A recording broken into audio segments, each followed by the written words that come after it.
Welcome back to the Dev Plays Crucible of Avarice, using the Analyte Tales tabletop RPG system. Last episode, the gang all got back together after Anarche was recently asked if he would be interested in having an arranged marriage. Sorry, the microphone was miles away.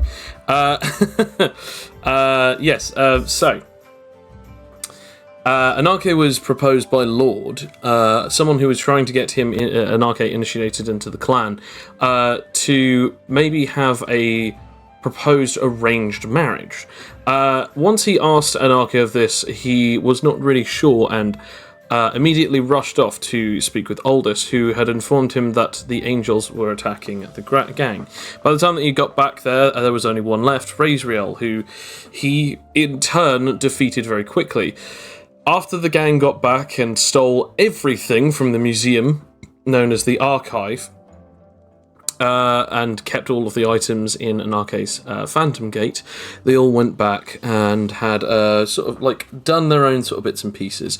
It's now been 1 week exactly since the situation happened, but before the week of downtime began, Kokabiel, one of the angels known as the Angel of Stars, rushed over to the island and was attacked by Anarche. However, he informed that he was merely a messenger until once they had actually spoken to him a little longer, he had informed them that he was to defect over to the side of the party, rather than being on the side of Matrata, who they are now about to wage a war with. Matrata, the holy city, known as the home of the angels. Kokabiel, however, stated that he has two particular rules or specific agreements before he is to share any further information, which is the first, that he is to that the rest of the party is to agree that they will not kill innocent members of the city. This means men, women, children, and other individuals that are not specifically fighters, soldiers, or at the very least people who are working against the rest of the factions that are fighting. In other words, people who do not fight for the cause of Matrata but still live there. The second part of his agreement was that he would not be expected to physically fight in the war, as he does not want to have to kill people that he has grown up with, fought alongside, and even potentially made bonds with. Even though that he states he understands that these people are going too far, he believes that he would be a hindrance on the battlefield if he ended up having to face any of them in combat. We now sort of come back. It's been, as I said, it's been a week. Everyone is sort of getting ready to sort of gather, as there is going to be a war ceremony, or more specifically, another war meeting that has been called by Pinky. Everyone has around about an hour or two before the war meeting begins. But first and foremost, I should probably ask what everyone is doing. So we'll go over to Stan. Stan, what are you currently doing? Nothing sketchy at all. Nothing sketchy at all. Yep, just doing some weird science. Yep. Okay. I'm trying to isolate some kind of virus. Okay. Do you need to have any rolls for that?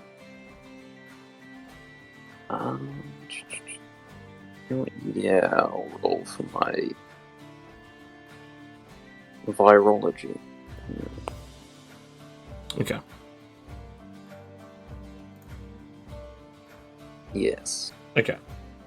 So, which particular, what body are you trying to get that extract this sort of virus from the? Like Razriel.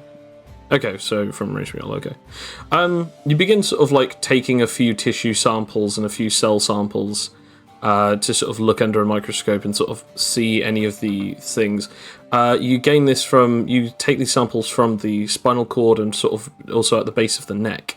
Trying to sort of find a little bit more information. You also gather some bone marrow as well to sort of gain some more understanding of exactly what is his physiology like, and also what kind of potential biological hardships he has potentially gone through. Whilst you continue to look through this, you see a few sort of relatively interesting sort of bodies of cells. However, sort of during this time, you're about to sort of come to what you think is a breakthrough, and suddenly you just sort of hear a voice going, "Oh no, but what happens if this is used against us?" Oh, we'll just make ourselves immune to this.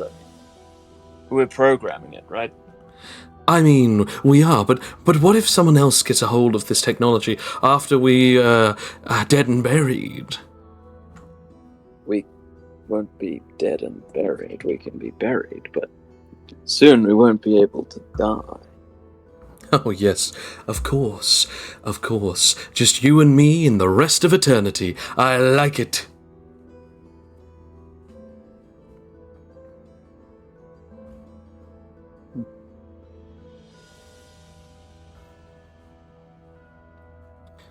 As we now come to Ferb. You spent your week sort of training, building stuff up, learning a few bits and pieces, building stuff, crafting. You've sort of had a couple of days of rest and sort of doing whatever, but it's now sort of like 9 a.m. You've been awake for a little bit.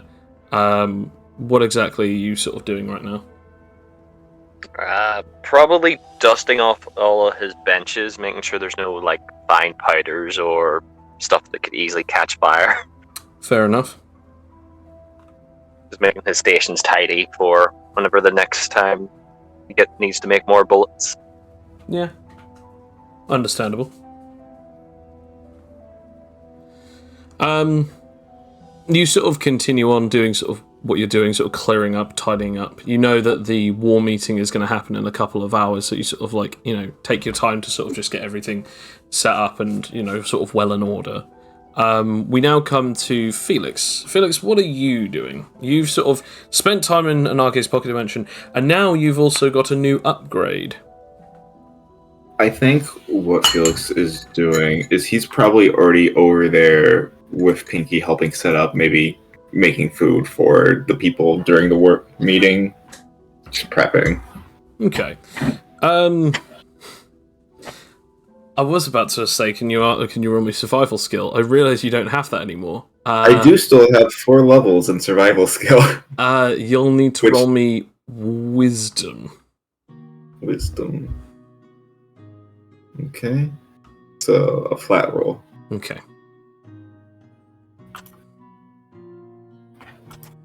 Again, I do still have some survival. Yes, yeah. It's just that survival skills are rolled with wisdom. Okay. What did I type at D10s? D20.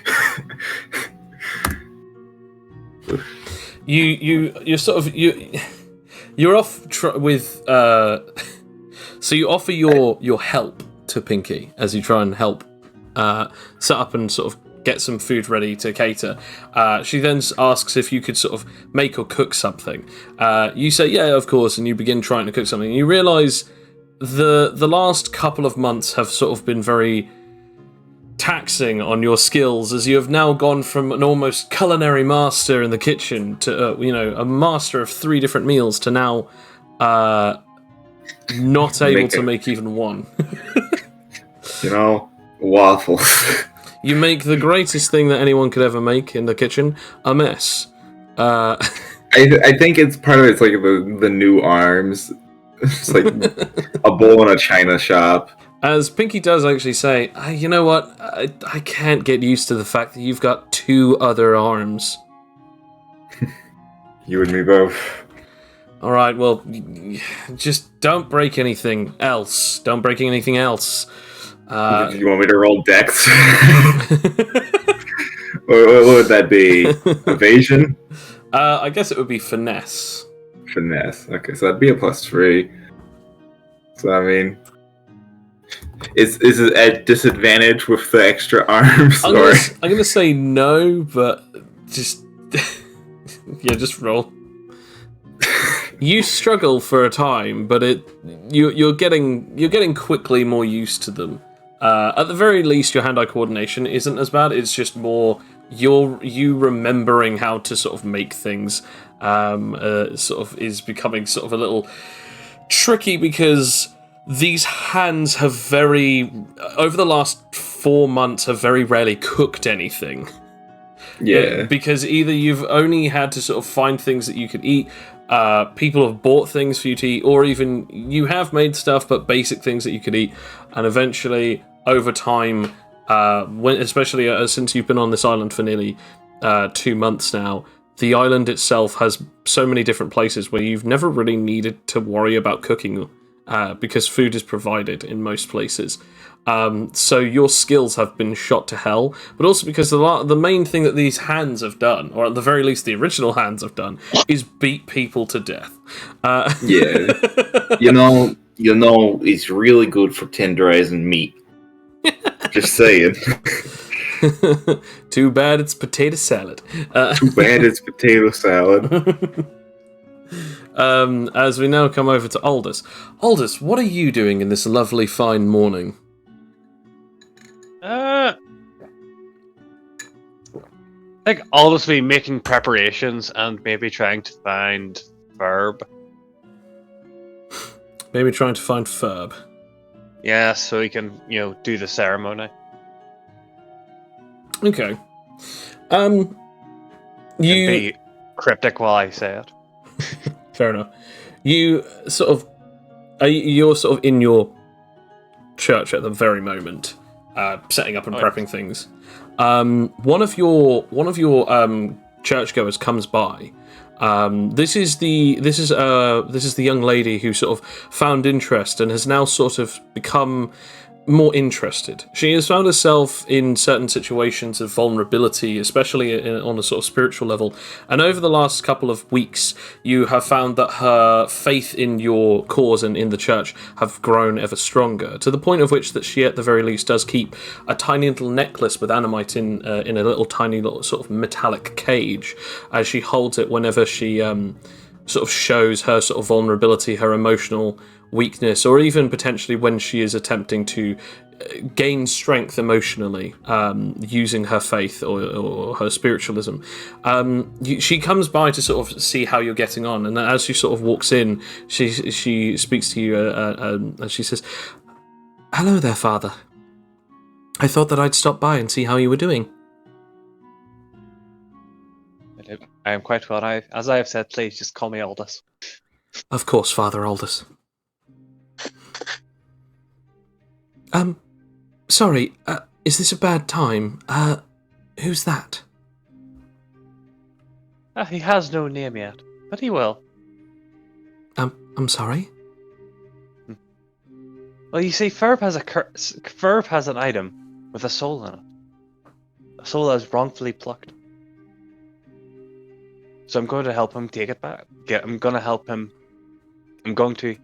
give him back that which was stolen from him.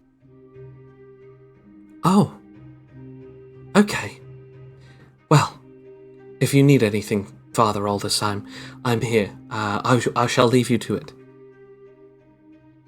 Thank you, my child.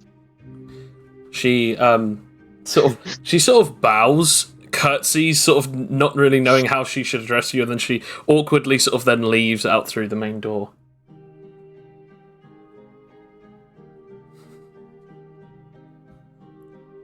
I think he's debating now. Should he actually have let them stay so we could see once again just how glorious Animite is? But just like I bring life from lifelessness. Look at what powers it has gifted me to help the world. But no, I think essentially he's readied the area. The ring is on the body. Now it's time to get Ferb. Okay. You head outside of your church, and as you do so, you head off in the direction of Ferb's place. as you sort of go on, you sort of meet and greet a couple of people who have gone to your services over the last 3 to 4 weeks. You notice and recognise a few faces, whether they're sort of new faces that have only shown up in the last couple of days, faces that you haven't seen come to church any further than one of your sermons, or even faces that are now regular. Whether they are unregular or regular, you see many different people. But suddenly, as you sort of are making the turn sort of from the main part of the sort of town in the island to go towards Ferb's house, you take notice of a face that you have only ever seen once before. In a crowd, you see a face that is all too familiar but yet unfamiliar. A face that you could have sworn that you've only ever seen one place before. Please don't make me roll history. No, you do not need to roll history. This is a face that you have seen in your vision. Oh! Was this Animite? Was this the one who said this to me in my vision? This was someone that you saw in the vision, yes. Was this her? The one who turned and said I was doing good? It wasn't a her, it was a he. Ah. As you can tell. Kane, can you remind me what happened in the vision exactly again? Yes, sure. Noir flashback time. Exactly. Oh no. That time. In the oldest forgets what happened story. Yeah. So essentially, you were finishing up a sermon, I believe, and as you were sort of saying goodbye, and everyone was sort of leaving. I need to pull up the document here, but suddenly you see a young person. You can't see their face yet, but they say one thing to you. It's fascinating how so many people can see me, but yet only you can hear me. And as they say that, they turn around. You see a young man sort of turn around and smile at you, and then your vision ends. Na. Brilliant. 10 out of 10. Would hallucinate again. And then your place starts getting shot up by Mafia, but we'll leave that part out. Became the Valentine's Day massacre for a second. Oh dear. Anyway, sorry, go on. Anyway,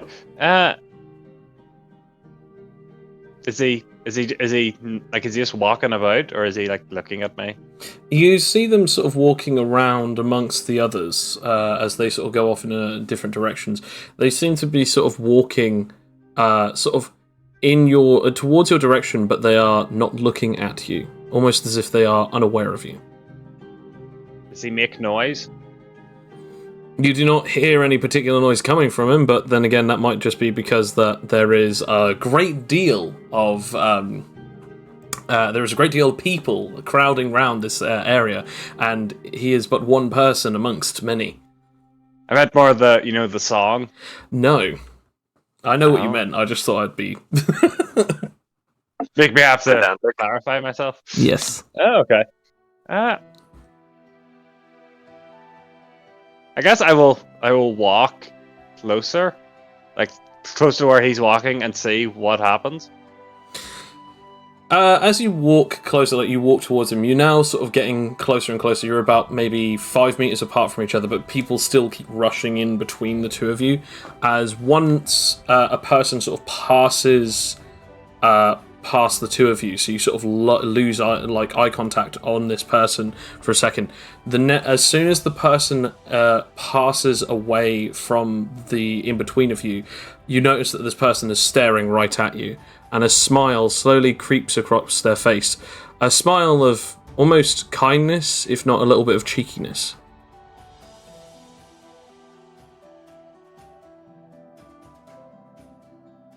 I guess Aldous will just kind of look back, uncertain.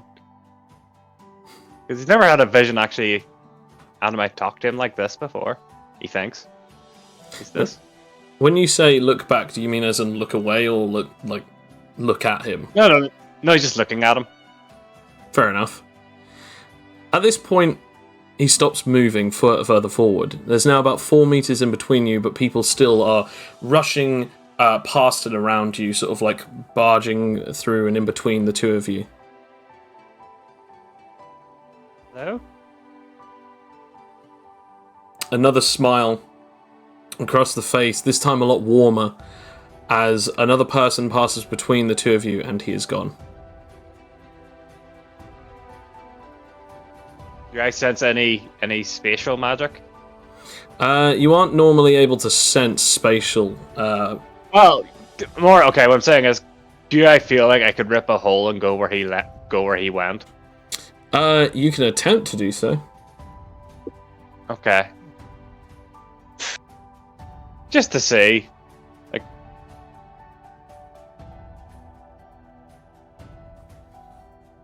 you use your ability as you coat your hand in sort of like a spatial distortion of dimensional energy, and you sort of wave your hand through it. Nothing happens, nothing interlocks.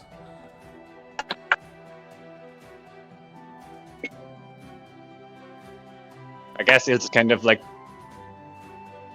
look to the sky and say, I hope that means I'm doing good. A couple of people are staring at you now as you have noticed that eyes are locking onto you, as you seem to be looking up at the sky, waving your hand around, and then talking to yourself. I mean, they should be kind of okay with that by now. They've probably seen me do it more than once. Yeah, probably, to be fair. Although it still probably doesn't get old. I mean, I'm a priest. I'm meant to be, a bit weird. Never gets oldest. Anyway, yeah, sorry, continue. Yeah, I hope I'm doing good. Let's kind of go back to get fur, because, this must mean this is the good path to take. Well, come to me. Did Sam also cut out for everyone else? Yes. Okay, good. I'm not going crazy. He is turning cybernetic. Stan has already got to him. All this will go fight for him now. Okay. Hoping that this is what the Adamite wants now, considering Adamite decided to show up. Maybe. Okay. As you head off, we now come back. We now come over to Anarche. Anarche, you are getting ready for your first date. As yesterday, Lord came to you and stated thus. When he went back to his clan, out of his 5 children, only 2 of his children are left alive, as some of them passed away and others died in battle. His grandchildren and his great-grandchildren sort of are multitudes of ages and descendancies, but he said that none of the 3 of them could actually agree on who it should be to marry you in this arrangement. So he has stated that the 3 of them came up with an idea that they would all agree on one individual that they chose. None of them came to an agreement, so Anarche has to go on 3 meetups with each of the different chosen individuals. He said that his son's choice is the first one to arrive, which will be in an hour. So basically an hour and 1 day from then. Today is now that day, and you have only a few more minutes before Lord is going to come to your house and practically, I guess you could say, more socially kidnap you. Cool. I'm gonna go and quickly teleport over to my new bakery. And I'm gonna just pick up a bag of just a mix max with pastries. As you go in, it's like, Nake, how is it going? It's been what, 12 hours since I last saw you? Yeah. How's it doing here?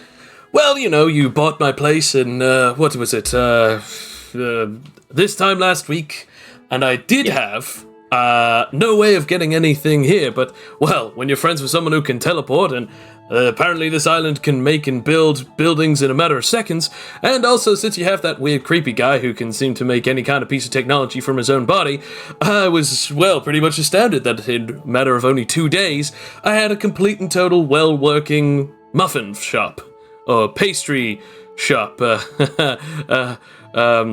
Although I'm not gonna lie, even though that could have retired with all that money, I guess I won't be retiring for at least the next couple of years. Well, I mean, or you just find someone to take your place. I mean, I could, but then I wouldn't get to potentially be one of the only people alive in the potential apocalyptic event that is the Omegan Championship Games. I mean, who's gonna try and kill the baker of Anake the Fury Fist, am I right?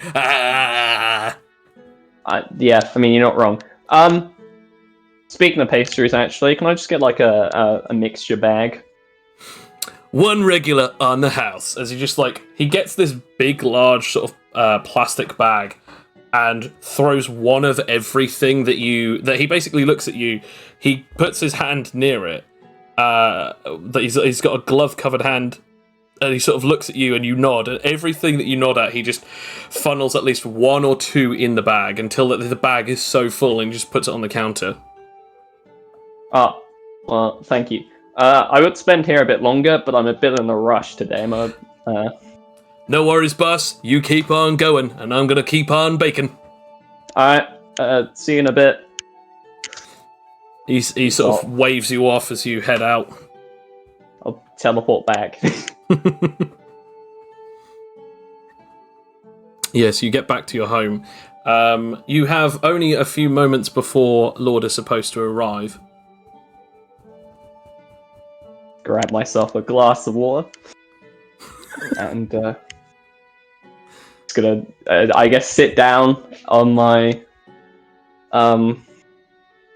sofa and put the bag on like the coffee table that's there and just relax.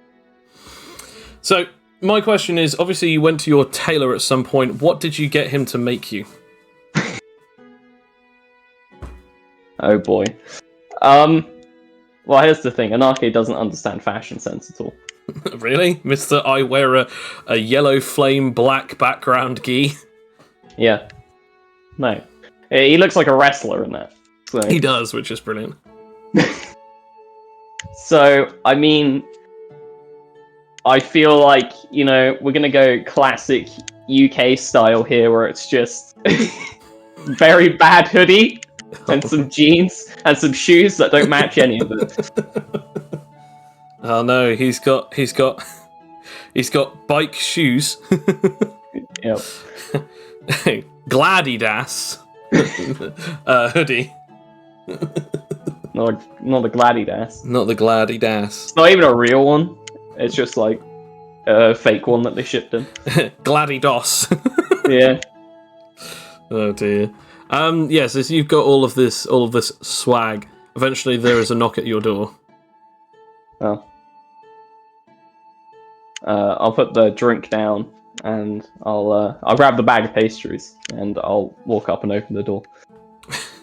Lord opens, you sort of open the door and Lord is there. Ah, okay, my dear fellow, just exactly who I was looking for. Although I did just knock on your door. Anyway, right, so the first thing is that you should probably know is that this decision wasn't my decision, but it is my eldest and now, actually, now that I think about it, my only son. As he's saying this, I'm just gonna pull out a random pastry and start eating it. Oh, just staring at him while I'm doing this. Sorry. Anyway, yes. So, it is my son's choice who you are going to be meeting. You will be meeting her at a place that she has chosen. She has said that if it is up to you, you may choose if you wish to stay there or go somewhere else. But she has chosen one of the, I think, the special cafes that was set up here. It's a sort of sandwich shop cafe combo. I heard that it was something to do with Stan. Oh, his sandwich shop. Yeah, I know what that is. Oh, okay. It doesn't really seem like a place that he would own, but fair enough. Yes, come with me. Come. Oh, okay. I'll put the... Realizing probably bringing pastries to a cafe is maybe not the best idea, so... Just gonna put that one in the pocket dimension and save that for later. As you walk there, he begins telling you some things about the situation. As he basically just says, the thing that you should probably know about these marriages is that of course it is a contract between both the Outsiders and the Bloodline clan, but it actually has multiple benefits, as I've already told you before. But if there are any other further questions, you can of course ask me, or even potentially your dates. I wouldn't really go too much into the business talk. It might potentially be a bit awkward, but it's absolutely up to you. Yeah, I think I'm good. I don't think I need to talk business. Good. This is actually quite the most unpleasant part of this. Now, I must also ask, do you have any questions of your own for anything to do with this? No, I'm just meeting 3 people, right? So. Yes. According to what you had said to me, that your suitors were to be female suitors, so we have chosen some of my grand and great-granddaughters. Okay. Now, I should also remind you that no matter what actually has come of here, you don't have to agree to marry any of them, but I would say that this could potentially jeopardize our further closeness in the terms of our arrangements. Yes, it's this or gouging up my eyes, isn't it? You don't have to make a choice of either, but if you wish to get further into the clan, it is one of the two, yes. Yeah. You make it sound so ghastly, don't you? Oh, I mean, I'm just saying it as it is, man. I'm kidding. I understand the proceeds. This is actually how people used to do certain marriages back in the day. I'm just trying to remind you that this is for the best benefit of both of us. Besides, you get a partner involved, and the two of us also get to become family. Right, you just want grandchildren. Or more grandchildren. Oh no, I wouldn't start talking about that, especially on a first date. That might not exactly go your way. I have no intention of doing that for a while. Now, here is the place. I shall introduce you. As the two of you walk over to a table with a woman who has long red hair, sort of sitting at it. She has the sort of very interesting sort of looking thick framed glasses as she looks over, and she has a very sort of soft, kind looking face as she looks at you. Her eyes are yellow, and as she looks up and down, a sort of swift motion as she says, "So this is who it is it? Oh, right." As she stands up from her chair. "Nice to meet you. My name is Fiera, and you must be an Arche." Yeah, nice to meet you too. I guess I'll go for the handshake. She takes your hand, and she grips it firmly, but is also quite she's looking at you kind of like, okay, this is how this is going. As she then says, "Oh, would you like to take a seat?" Yeah, thanks. This is my great-granddaughter, Fiera Ushimar. She is an ability crafter, which I'm sure if she would like to take the time out of her busy schedule to inform you about what that is. Anarche, Fiera, I'm just gonna... as he walks backwards through a portal that just closes itself in immediately. Well, that awkward part's gone at least. Yes, it's odd, really. I've only met the man once in the entirety of our history of our clan, and yet we're supposed to assume his position back yet again. And now we are, well, discussing a potential arranged marriage between the two of us. Yeah, guess you didn't really have too much of a choice in that, did you? Well, actually, we all were given the opportunity to consent as to whether or not we wanted to. Since I myself have never really found a suited partner, I thought that it best to at least hear you out. And besides, I do know of you, you're not from this world. You are the champion of the Crucible, and you also are in possession of the Miracle Stone. On top of that, you are an Animon child, and quite frankly, one of the most powerful, not only myself, but also my grandfather, has ever seen. Did I miss anything out? You missed the part where I'm terrible with women. That much has been written out of the analogues of your past 4 months of being on this earth. You know what, fair enough. Although I don't think there was much to talk about in that department anyway, really. True, although, to be entirely honest, none of us really knew too much about you before that. So we only have small amounts of information. Would you like a coffee? Sure. Yeah, that'd be nice. And, well, I guess if you don't know much about me, feel free to ask anything you want to know. Very well. As we now come back to Felix. Felix, you have been cooking and baking as much and as quickly as you can. Roll me, yet again, wisdom. Okay. Can't wait for another bad roll. Yeah. What you do is you get like the electronic whisk and you put it into one of the bowls and you start whisking around. Your other two arms are sort of feeling around for some cans that you can then open. And as you do that, it's like, oh no, drop one of them in and then just everything goes everywhere as you drop it all, hits the floor, explodes batter everywhere. I feel like at this point, Felix's glasses have probably fallen into the mix as well. Just like... It's actually funny you mentioned that. After everything smashes and splats, it's just that moment where you just stand there looking and feeling a little defeated, as then your glasses just slip off of your face and fall like glasses first into the batter.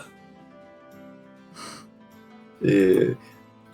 So at this moment, it's just Felix doing the Velma cliche of, where are my glasses? I can't see without my glasses. You then should I roll investigation at disadvantage? Yes, you absolutely should. Whilst that's going on, you can also hear some footsteps bashing down the stairs. Okay. Okay, so you sort of fumble around for a bit and you sort of go, where are they? As you then shank your own hand on a bit of the sort of broken glass from the glass bowl, as you're now bleeding from your hand.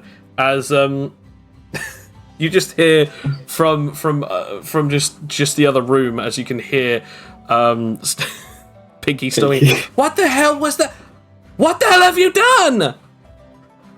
Sorry. It's been a bit since I've been in the kitchen. Stop moving.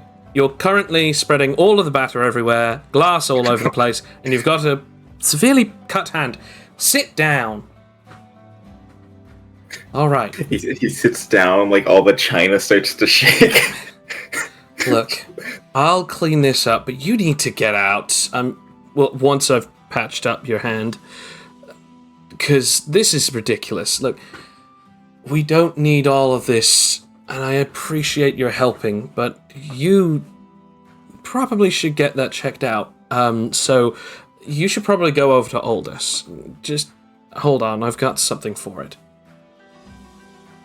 You then just sort of hear her fumbling around, opening some drawers.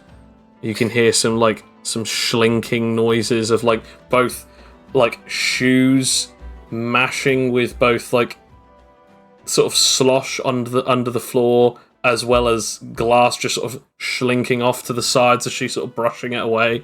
Eventually, you hear the taps go, and you then just feel something sort of touch your head as she places the frames back on your eyes, wraps up your hand in a sort of a gauze and bandages. It's probably best to go and see Aldous. I think that he's doing something in his church, so that's probably best what you should do. Look, we've still got a couple of hours, maybe a little less, but you've got plenty of time to go and see him, get yourself cleaned up, and I'll sort out this mess. Alright, sorry. He'll stand up, trying not to knock anything over. Look, I appreciate what you're doing. I really do. I've got a lot on my mind, and I can't really have people coming over to help me if they're just gonna waddle off and run away. So why don't you just go for a bit, and I'll see you at the meeting. Fair enough. He will leave the house, not fully thinking that the conversation might not just be about him. You can roll an insight. That didn't sound like it was just about him. No, I mean, it must be. Who else could it be? It's definitely there's definitely something else under the surface going on that she there's something else that she's talking about. Maybe something or someone else, or at least a very more specific scenario. Well, it's not for me to pry. Book says cut hand. Oh yes, orders. And just walks off. Yeah, fair enough. As we now come back to Stan. Stan, you have finally figured out and isolated a couple of different cells within the sort of almost the memory cells. You have seen what they sort of are and what they look like, but they don't look like they might or might not look like anything that you've seen before. If there is any particular way of which that you can identify a cell just by looking at it to see if what kind of virus it may or may not be, roll me whatever that would be. I guess it would either be intelligence, medical knowledge, history, or even biology. Yeah, my biology powers activate. Big brain. Big Bran. You've never really seen this before. It seems like a very specific virus, but it almost looks like the cells are actually radioactive. That's helpful.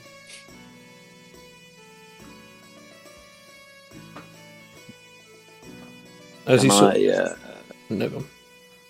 Can I test how they respond to small amounts of animite radiation? You can indeed, as you sort of take it and isolate it.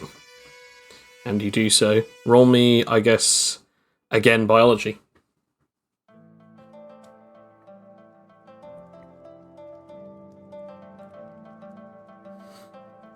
You introduce it to animite radiation as it begins to glow. In fact, as it does so, its cells begin to multiply very quickly. But then you also notice that when they begin to multiply, since they don't have any other cells present, they eventually burn out and then die. It seems as though the cells starve.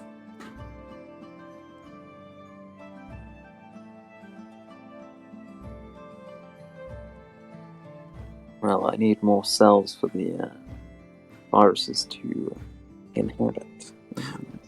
Well, it looks like we found something very interesting, doesn't it? Well, I guess it's because it's something to do with an Omegan. So I don't know. You know, there is an Omegan from Matrata very much living here right now. Perhaps we could ask him a few questions about the viruses there. We could always gather more. Or even perhaps take some more samples for ourselves. Yeah, but should he really know what we're doing? Do you trust that guy? You trust him, I trust him. It doesn't matter, does it?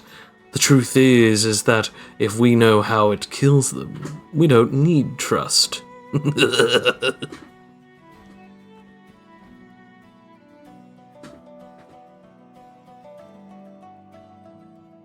Hey, Stan. I'll try and get the attention of another Stan.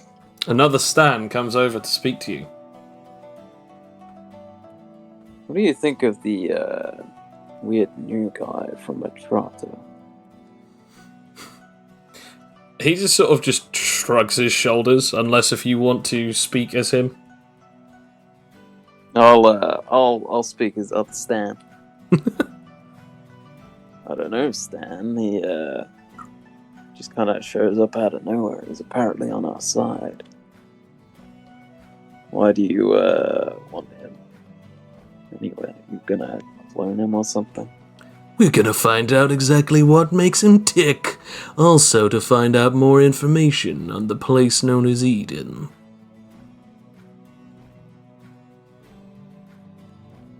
Are you monologuing in your head? Oh, I know that you can hear me. I also know that you can see me.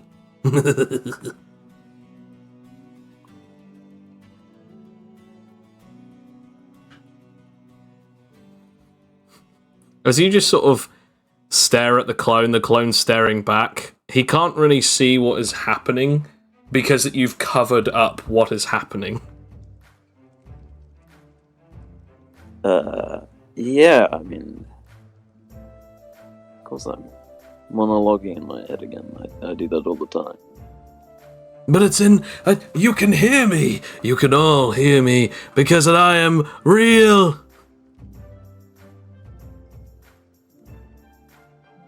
Can't hear you. I don't know, man. Hello there, clone. The clone does actually physically hear it. It's just, however, to him it's muffled, like an actual voice covered by cloth or something else.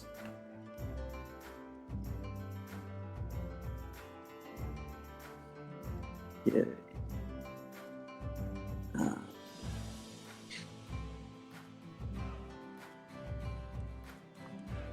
Do you want me to go and check out the new guy then? What do you think? Hit the road, Jack! Hang on, we don't speak like that. Fine. Get something for the plan, Stan. Okay, then I'll get right on that. You make sure these clones get implanted with the right memories. Will do. I mean, yeah. The clone eventually sort of walks away, but not really knowing what the hell's going on, but it just doesn't really want to question it at this point.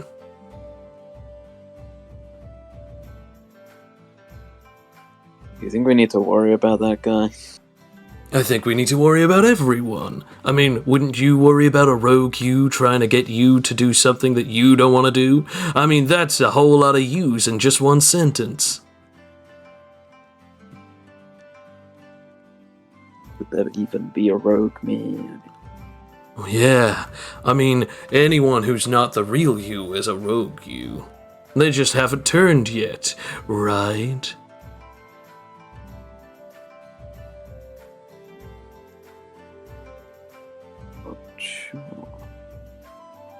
Either way, you can try and muffle me all you want with all of your little scarves and all sorts of weird clothing. You can silence me, but you can't silence the truth. You and I both know that. Well, at least I know the truth now. Indeed. We all do. As we now come to Aldous and Ferb. Ferb, you have had a knock on your door. Huh. Ferb didn't ask for any packages to be delivered. You will open the door. As it reveals Aldous standing in your doorway. Hello. Oh, Aldous! How are you doing? I'm doing quite alright. I don't suppose... You know that ring you have with the eyes? Oh yes, the Ring of the Forgotten. What? You want to see it? Can I? Yeah. This Ferb just lifts his hand. It's a pretty neat ring. The eyes follow me wherever I look. I think Aldous will attempt to touch the ring. Do you not find this weird, Ferb, that he just puts his hand out towards your hand?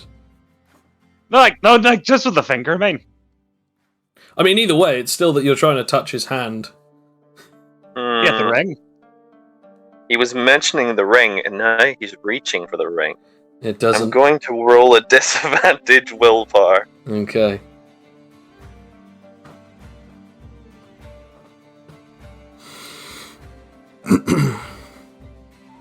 That is game chat. Shit. God damn it, Conrad. Oh well. That also wasn't with disadvantage. No. Oh yeah. So that's Just want one. to be with it. Natural 1 next, please. You 19. you for whatever particular reason you find it weird, but you still are relatively curious as to see what he's trying to do. As he does put his hand out and touches the ring with a single finger. Yeah. Okay, Aldous. If you wanted to touch it, you could have just asked. And can I attempt to mind meld with it? Roll it SP.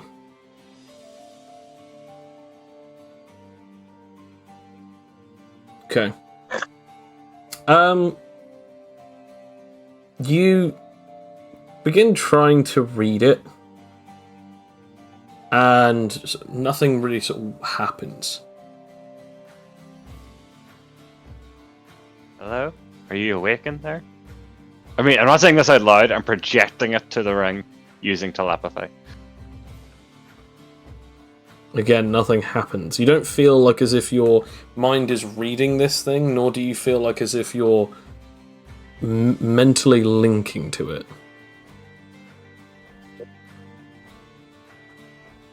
Verb shuffles uncomfortably and scratches his face, waiting for something or Aldous to say anything.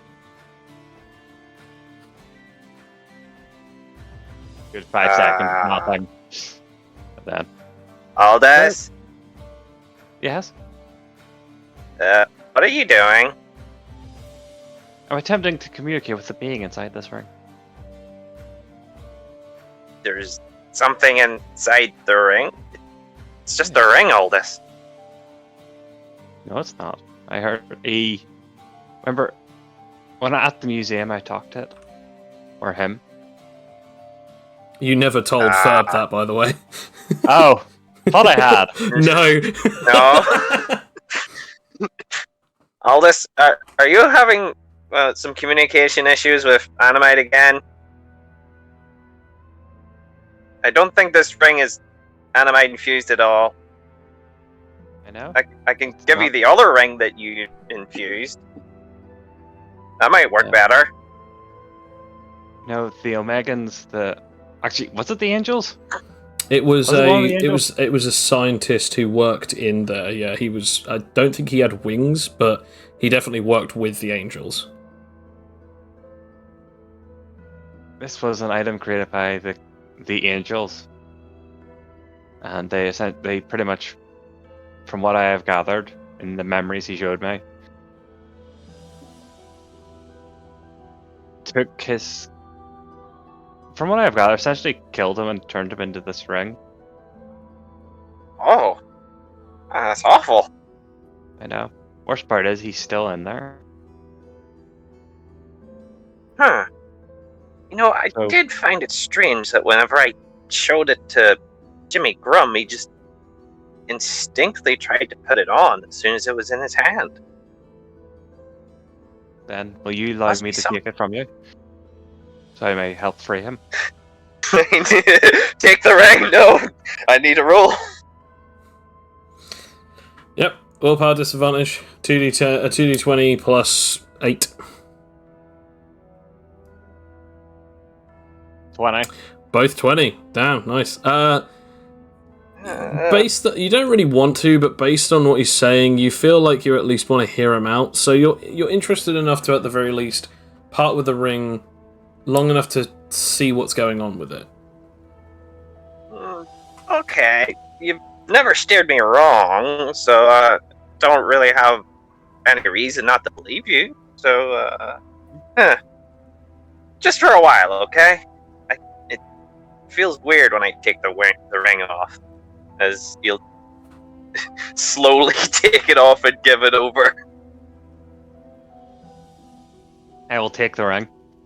Roll me willpower disadvantage. Okay.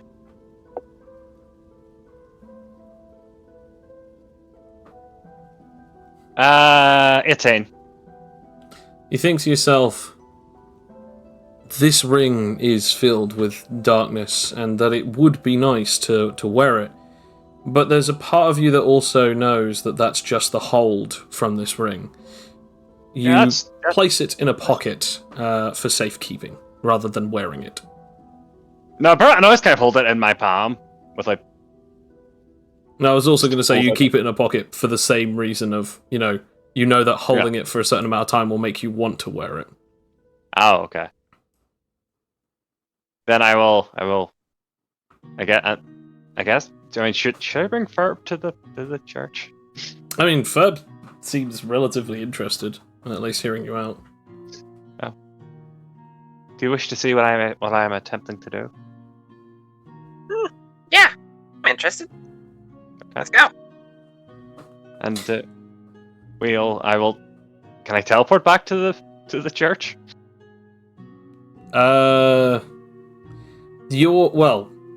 Your ability to memory portate is only to the center of town in Jotun Jail, not your church. Then we shall just walk. As you continue to walk through town, you sort of again see loads of people sort of rushing around. Sort of, there's apparently some fights going on now, and so on and so forth, like in the arena. And eventually, you sort of again see that person from your vision, 10 meters away, holding what seems to be a plastic bucket of popcorn. No, a cardboard bucket of popcorn, sorry. As they're eating it very slowly, they then turn around and look at you whilst shoveling more into their face.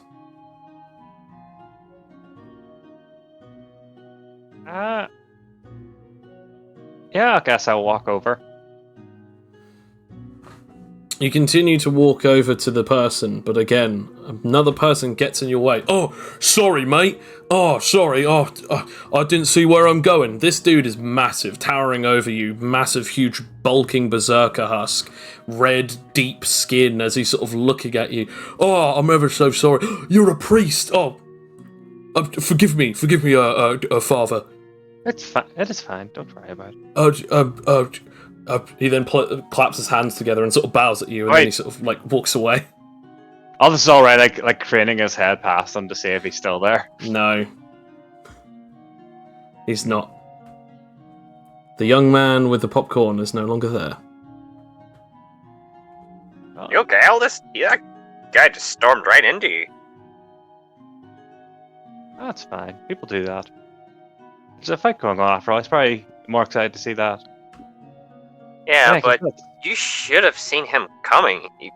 He's not easy to miss. It's like you both didn't see each other. Sorry, I was distracted by something, I think. Oh, Aldous. You're probably up in an anime daze again. That might be more true than I think. And then this guy shakes his head and begins walking back to the church again.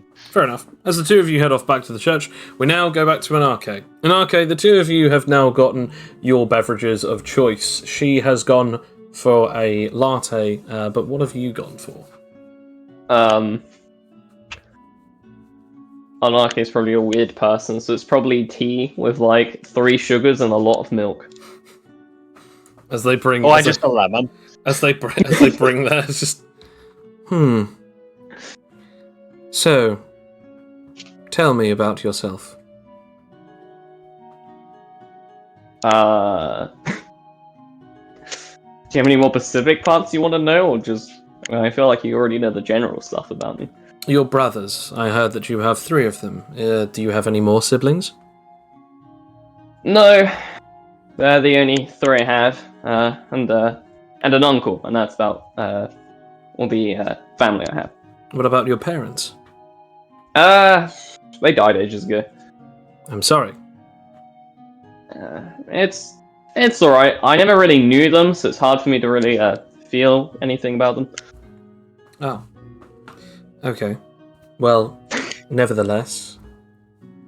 How long have you been on this place? I know that you've been travelling to different places before, but how long have you been travelling before? Traveling before in general. Let's say before here. How long ago did you come here? And then how long has it been since you've been home? Ooh, well, that's a difficult one. How long ago was it I came here specifically? I think in universe it's 5 months because it's now. Well, actually, no. Yeah, in universe it would be about 4 months, if not 5 months, because that's around about the time that the tournament stopped. Because the tournament started just about over 5 months ago. I think something around 5 months being here. And how long haven't I been home for? Probably a year or, well, probably a bit longer, a year or so. What made you stop going home? Well, you see, I had a partner, a best friend, you say, I used to do my job with. So I'll put down my drink. He was, well, probably the closest person to me. Closer than my siblings, I'd say. But we ended up getting into a disagreement, and I ended up killing him. And that put me in quite a duress state for a while. So I ended up sort of just randomly going from place to place, trying to find a way to, well, not have to deal with that issue anymore. So you had to kill your best friend? Over a disagreement? Yes. I know, it kind of sounds silly on paper, doesn't it? But do you have any idea how long back the bands go to? How much they record? Well, they record once you get them, right? Yes. Or do you mean on it? Yeah, okay.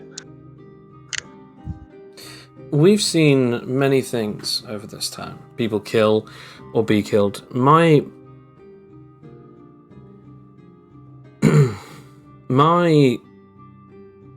uncle said to me once that you can tell about what a man is by how he fights, but you can also tell about what a person is by the way in which they solve or deal with conflict, or even how they started. Most of the fights that we've seen with you, you are reactionarily angry if you ever use your wrath. But other fights, you fight for the excitement of combat, but you do not relish in fighting weak. So, just based on that, I'm going to gather that you didn't kill him just because the two of you couldn't agree on what TV show to watch, but instead it was something a little bit more serious, perhaps even more philosophically or idealistically. Maybe there was some human lives or even other lives at stake.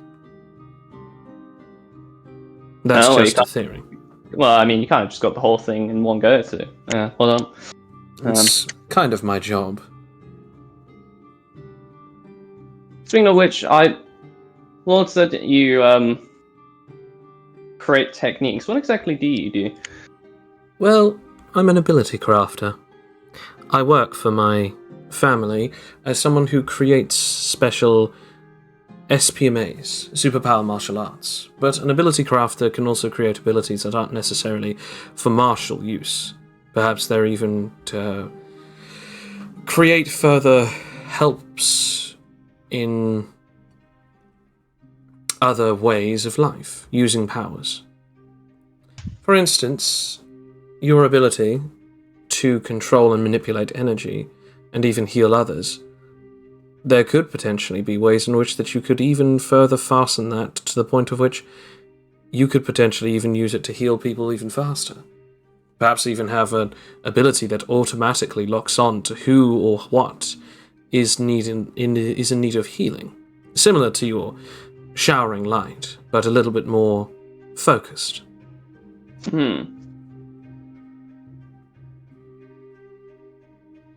Guess I could do that. Never really thought about focusing on my healing too much, to be fair.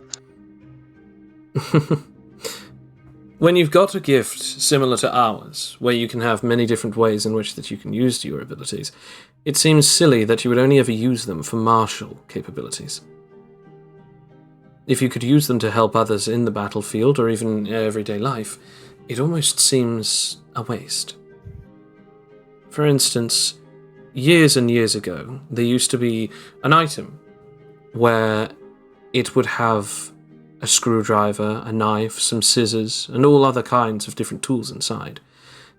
And although that it's not as good as all of them on their own, it is still just as useful in certain situations. Better to have it and not need it than need it and not have it. Or so the saying goes. Yeah, no,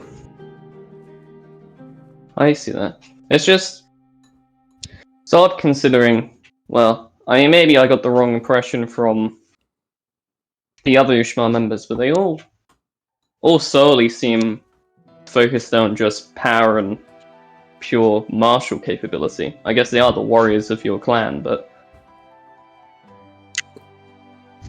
We are knowledge seekers, by definition. Knowledge of martial combat is not necessarily just fighting, it is also understanding how people use their abilities to fight, how to defend against those who use them to fight. But also we learn because we need to understand more of the world and the universe that we live in. For instance, why exactly was it that we gained powers because that a random amount of energy was emitted from a large rock over 100 years ago? Some people believe that it's because that the actual force of animite itself has some kind of special property of bending and warping reality. Others have found out that its true potential is even greater than that it actually was part of the creation of the universe. So, if you imagine our bodies like little microcosms, little universes of their own, tapping that energy into our bodies, flooding it, could potentially be the reason as to why we are now the affected, why we have superpowers at all.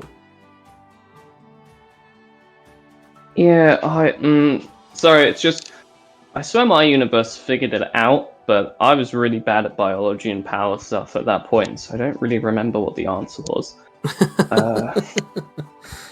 Sorry, it's interesting to see you and think of your universe as more advanced technologically, considering I've seen your brothers and how they fight, and I've seen how you fight. You fight with swords and basic weaponry and incredibly advanced techniques, but not, I wouldn't say technologically advanced. But yet... Well, a lot of the time we're limited to what we're allowed to take out to places because, well, there's these laws you see that we have to abide by ages ago for our people when it came to multiversal traveling. They're very specific. You're not allowed to integrate things that that universe isn't exactly ready for. So, for example, you can't introduce a gun to a civilization of knights. I guess that makes sense. So, kind of have to be prepared to be able to fight with the basic abilities and very basic equipment rather than high-tech stuff.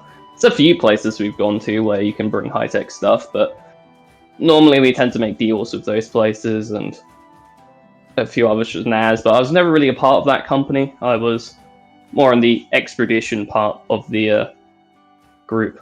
So you travel to unknown places of your people and logged what they were, potentially their category level or something like that?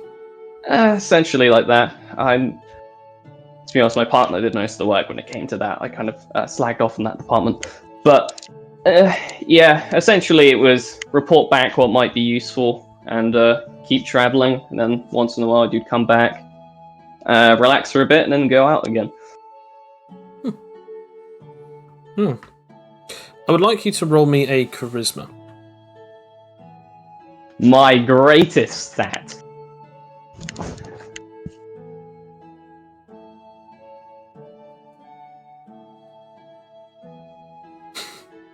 And now I would like you to roll me intelligence. Oh boy.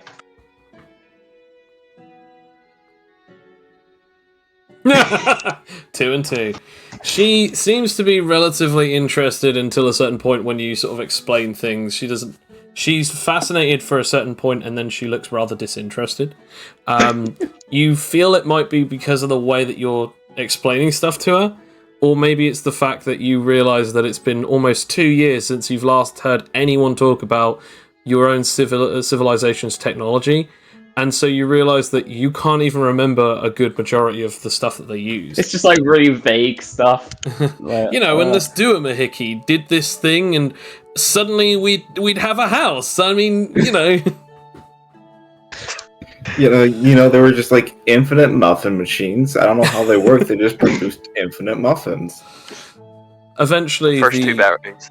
Eventually, the date is to an end when she looks at her watch for the 4th time. Oh no! And she goes, Mission failed. I'm afraid I'm going to have to leave. My father has asked me to do something after 12, and since it's now about to be 10:30, I should probably get going. Oh, yeah, sure. Suppose I'm going to be busy for the rest of the day as well. Well, it was nice meeting you. Yes, it was educational. She shakes her hand. Shakes your hand and then walks away. I don't need my emotional sense to see how that one went.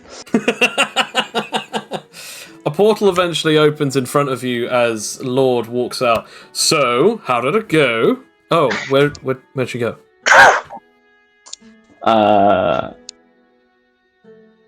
Think I may have bored her. Woof. Yes. People still say that, right? People still say woof when things don't go well. To be honest with you, I've only been here for 5 months, so I really don't know what they used to say back in your time. And yeah, I did tell her I was bad with women from the start, so. Yikes. Well, the next one awaits. Follow me. As he then grabs you by the shoulder, and then you start walking off. Sigh. As we, fuck's sake, as we come back to Felix. Felix, you get outside of the church. Do you attempt to go in? Yeah. Now, Aldous, I must ask you this question: did you lock the doors when you left? I have a follow-up question. Does that matter? I mean, you're not in your super strength mode, but it would at least... Because, again, you're not always trying to use the amount of all of your strength to fucking yank open it. Oh, man. You know what? I'll open the door.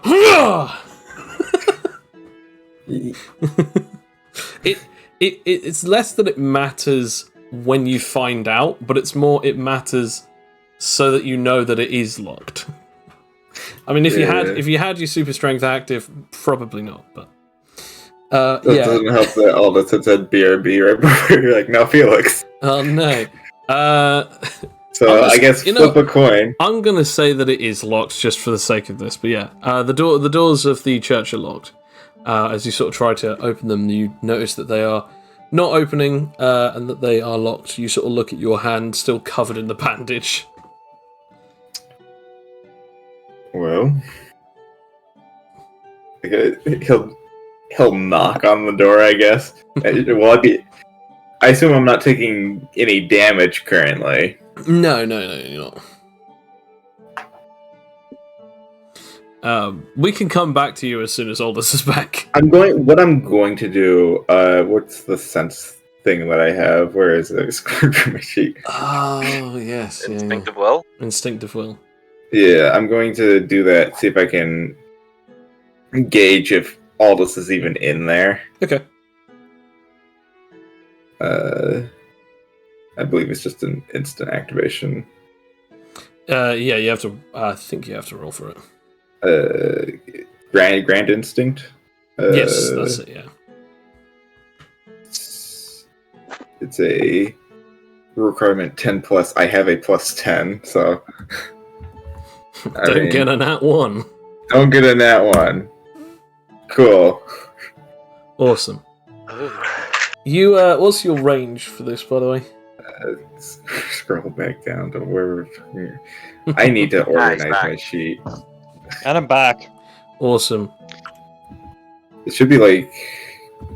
Just give me a second. I have to search for it. I was trying to ask because I didn't see that you'd said BRB. I was trying to ask Sam if you had locked the doors to the church, but we've now just confirmed you have, regardless, because we didn't hear. 100 meters. I think most of the time they would be open all day, but I think because there's a semi-alive body in there. It makes sense anyway. Yeah. Yeah. It's 100 meters. 100 meters, gotcha, okay. You don't really sense anyone in there, but you do sense some faint sort of, like, breathing in there. Like, maybe? You're not too sure. Oh no. Should I do an insight to see if Aldous is dying in there? All I will say is, yeah, go for it. You know what, fine. Do it. Oh no, he fell over and he's. Oh no, Aldous breaks door. You can't necessarily. So as you're trying to insight it, you're like, you have no idea what's going on. You sort of like thinking, what could that be? I mean, it could just be nothing. It could just be something silly that I'm just, maybe I'm not interpreting it well. But what if it is something like Aldous is dying, or someone else is asleep in his church and they've locked the doors? Oh no. Well, time to roll strength. As you begin sort of preparing yourself, Aldous and Ferb, you sort of get up to the church as you see Felix, who's pressed his ear against the door and now he's sort of like reeling back, like as if he's about to do something to the door. Can I ask, when he goes in for the charge, can I open the door with chemistry manipulation? Well, you're not touching it, so no. No, with my staff. I mean, again, you'd spear? still need to be touching it anyway, because otherwise it'd be air. And again, if it's locked, you're basically what you're saying is you're breaking the doors open. Fine then, Joe. Fine. I'm just telling you how the power works. Right. Hey, Felix! Felix? Do I hear this in time, or? Yes, you do. Yes, you do. Okay. Is something wrong, Felix? I set some strange breathing in there. I thought. Do you mind healing my hand first? Oh, how did that happen? I'd rather not talk about it. Okay. You do notice that there's quite a lot of what you can assume is either batter or potatoes on him. You're not really sure. Either way, he's got a lot of food-based stains. Okay, well, that is.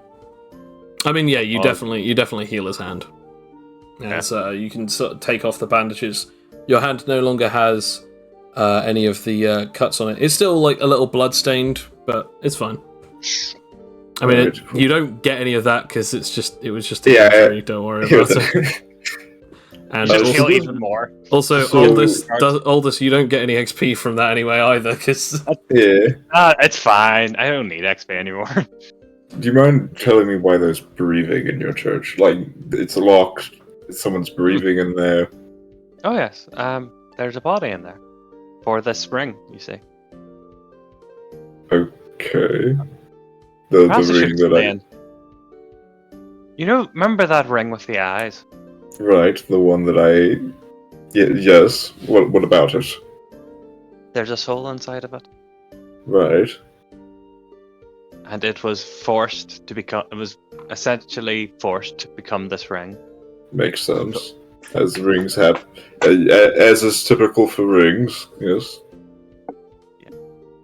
So I'm attempting to give him that which was stolen by giving him a body.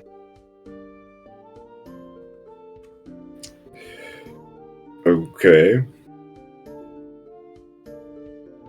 Well, I feel like this is something that I probably shouldn't mess with, so you know, my hand's sealed. I'll see you guys in a couple of hours.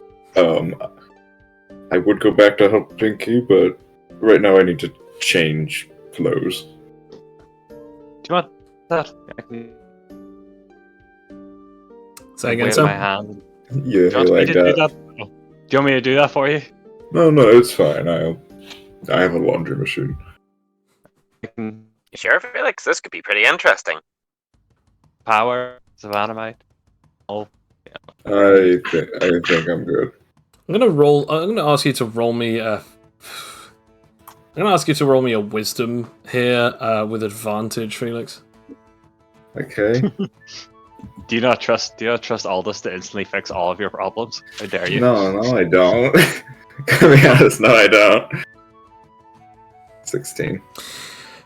You do sort of think, yeah, no, I'm just, I think it's best, whatever. And then you just think, you remember what he said is like, there's apparently a soul inside of this ring that you want to get out, and so on. But you remember looking at that ring, and the ring doesn't exactly look very nice. And it is called the Ring of the Forgotten. And there is something that just, for some reason, you just think, for the sake of common sense, maybe I should at least stick around long enough to see that this doesn't blow up in their faces. You do with that as you will, but you did just think that. At the very least, you did just think, maybe it's probably best to at least see what happens. Or more likely, maybe I should leave. So if it does blow in their faces, I won't be there. Thinking to himself, maybe I should contact Anake about this. It's up to you. What the hell, I'll watch. Glad to have you aboard. Uh-huh. And I So, will. This very evil-looking ring, what's the soul like? I felt nothing while holding it, so... It will require some help when it returns to its physical form. I think it will become good in time. Will become good. So it isn't currently good. It's a very tortured soul. I'm a very tortured soul, and I'm still good. More so than you, I should say. Uh-huh. Do you want to say what has happened to him? I don't know what you mean by that. I can show you if you so desire to see what I mean. Sure, knock yourself out. Good, sweet. I'll use telepathy and I'll show him all what I saw. Can I watch too? Yeah. Okay, I'll merge all three of our minds together. Or like not merge, but like I can communicate with both of you. We are one being now. You show them the visage of you when you left your body using projection.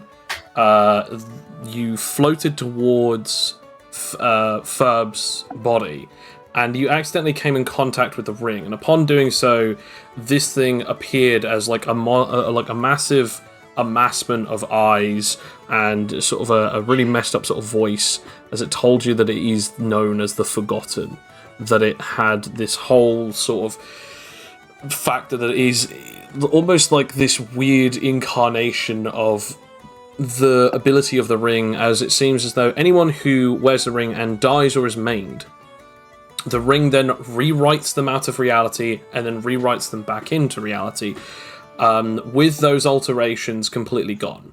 Meaning that if they died, they come back, it's rewritten that they are alive again. Chunks of their flesh torn apart, they basically disappear, reappear, perfectly fine, no injuries, no scars, no nothing. However, each time that this happens, an eye on the ring, one of the 5 eyes will close until eventually the last eye is closed. If the user dies again, they disappear from reality. This item was created by someone who apparently had a cloning and another ability and was basically experimented on by a powerful telepathic catalyst who eventually tortured a man to death and created the ring that was created through the means of the mummified and fossilized person's body, turning into a small, darkened ring that always reshapes itself to whoever is supposed to wear it. This thing showed it because that it states that its purpose is to make all things forgotten, and eventually it'll make even its creator forgotten. It seems as though that anyone who is forgotten by the ring is not necessarily forgotten in the terms of people forget who they are. It's more like forgotten is the term that it uses to state that reality sort of forgets that that bad thing happened to them. But eventually, it's almost like a life system, because eventually reality just forgets them, and the only thing that is remaining of them is people's memories of them and the ring from whence it came from them.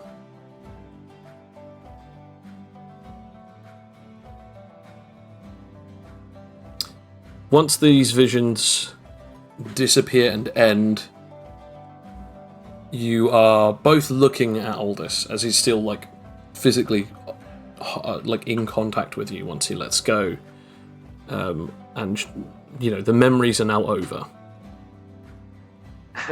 Ferb just using the two freshly created arms grabs his old pair of arms. You licked at my scars! What? What? Nothing! Okay. Aldous, I'm not sure that we should do this right now. I feel like this is creating possibly more problems that we don't want to deal with right away. Stuck in the ring for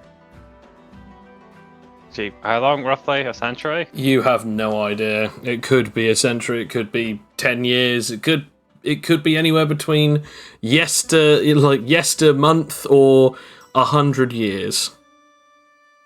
Sometime. I think it's time we be set free, don't you?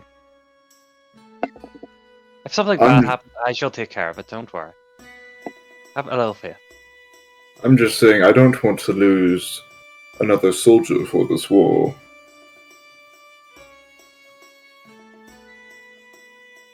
I'm a priest.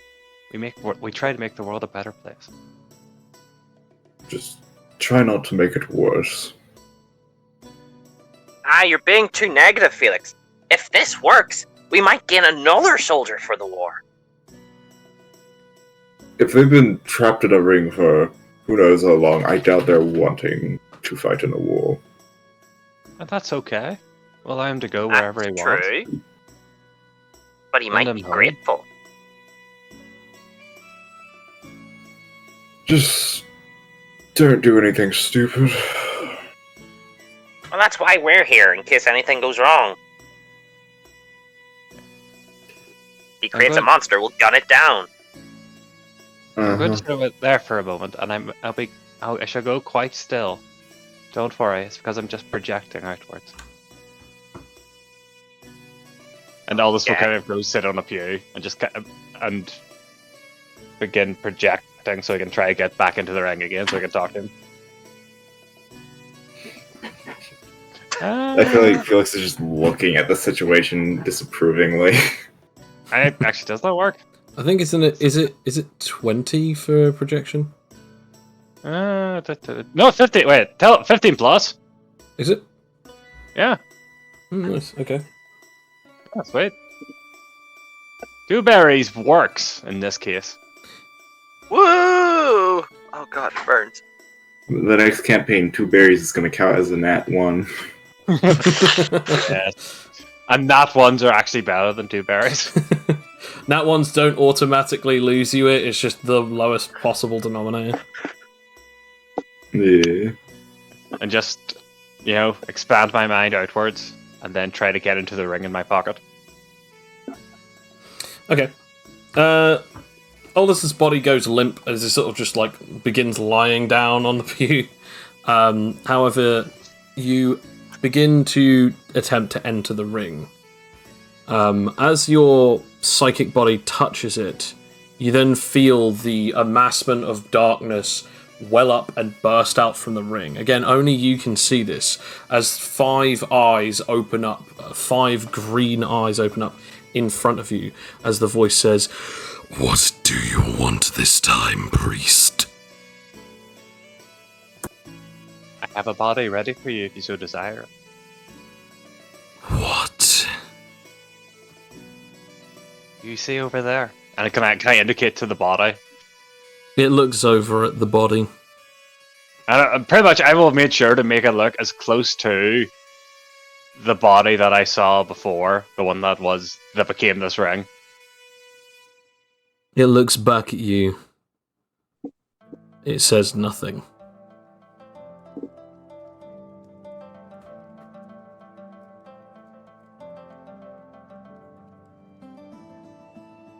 See the ring on its finger? That will allow you to enter that form and return to you that which was taken. What makes you think that this will work? Have a little faith.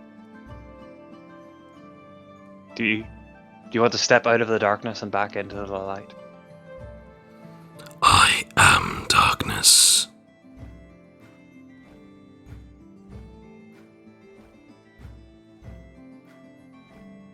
And before any of you sarcastic fucks say it, no, I'm not going to say I am the knight. I am. Well, vengeance. you know, joke's on you. You just did. Yeah. Also, it's just in its teenage phases, you know. Yeah. I was too busy thinking of Jackie. Go home, Dad. It's not a phase. Oh, what do you think of Jack Estacado? Yes, I was just thinking of dark black tendrils and little gremlins. Yeah, love the darkness. Great game. That's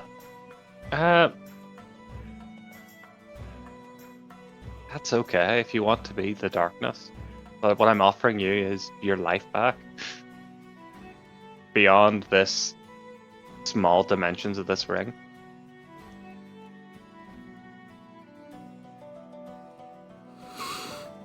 Do you accept?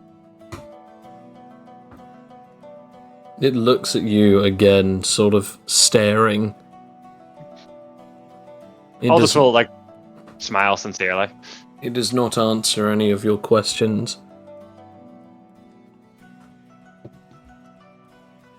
Okay. Well, I shall put the ring on top of the other ring, and if you want to, if it's what you want, you can go to that body.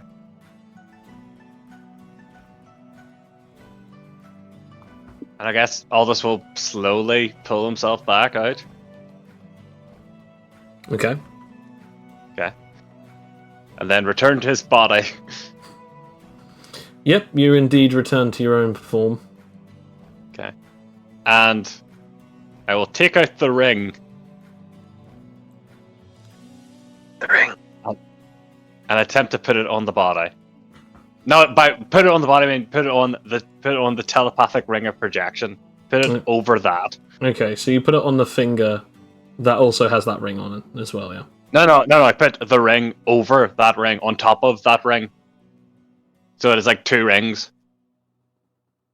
So, say for instance it's on their ring finger. You put it then on that ring finger. No, I put the ring on top of the other ring. So it's 2 rings connected vertically. Oh, so it's not even worn by the person, it's just touching the ring. Yeah, it's touching the ring. But it's not even worn by the body. It is on the body. But it's not worn by the body, is my question. It's technically only touching the ring, so it's not touching the body. Right. So you're putting Wait, it... give me a second. I have to read the thing again. Well, no, I was just questioning it because I don't know what you mean. Do you mean as in like you're precariously balancing it over the ring which is on the finger, or are you actually putting it on the finger? Okay, it's touching. It is on the finger, and it's also touching the ring. So it's worn on the finger, and it's then so close that it is actually touching The other Yes. ring. Okay, right. That's what Yeah. that was my question, because the way that you worded that made me question yeah. a lot of things. So I was like, what's No, going on here? Because I misremembered what we had done with the ring before, because we have made changes to this over time. So the way I was doing it was the way I initially planned, but this is the way it will actually work. Okay. He's just spinning it on top of the ring like a Beyblade. Like, is it working? Just like, okay, now that I've balanced it precariously, we just have to hope that it stays balanced like that, even when this thing wakes up, if it wakes up. You place the ring on the finger, and you stand back. Nothing happens. For a good 5 minutes. We come back to Anarche. Anarche, you have been brought to another location on the island. As you meet a girl that you're not too quite familiar with. She has somewhat short black hair. She's quite petite, and she looks to be maybe about 5-6 years older than yourself. As she's sort of watching one of the fights currently going on in the arena, Lord then goes, "And now presenting your second date." As she looks over, "Oh, hi. It's, well, it's good to see you again." Anarchade's immediately going to activate Aura Sense, because he's not going to remember by face or anything else. Okay, roll SP. 24. It's Tori. The one who is masked. In his brain, it's like half a second is activating the ability, and there's another second, and there's another half a second going, oh shit, have I spent too long trying to figure out who this is? You don't know who I am, do you? No, Tori. You just used your energy sense right then, didn't you? Yeah, I'm not gonna lie. Tori, as you already know, is one of the shinobi of our clan, one of our many fighters. She is quite perceptive. You two get along now, won't you? As he then just again disappears. He makes it so weird every time. Well, that is him for you. I actually have something that I wanted to do, but I actually have a plan. Come with me. Alright. Ooh.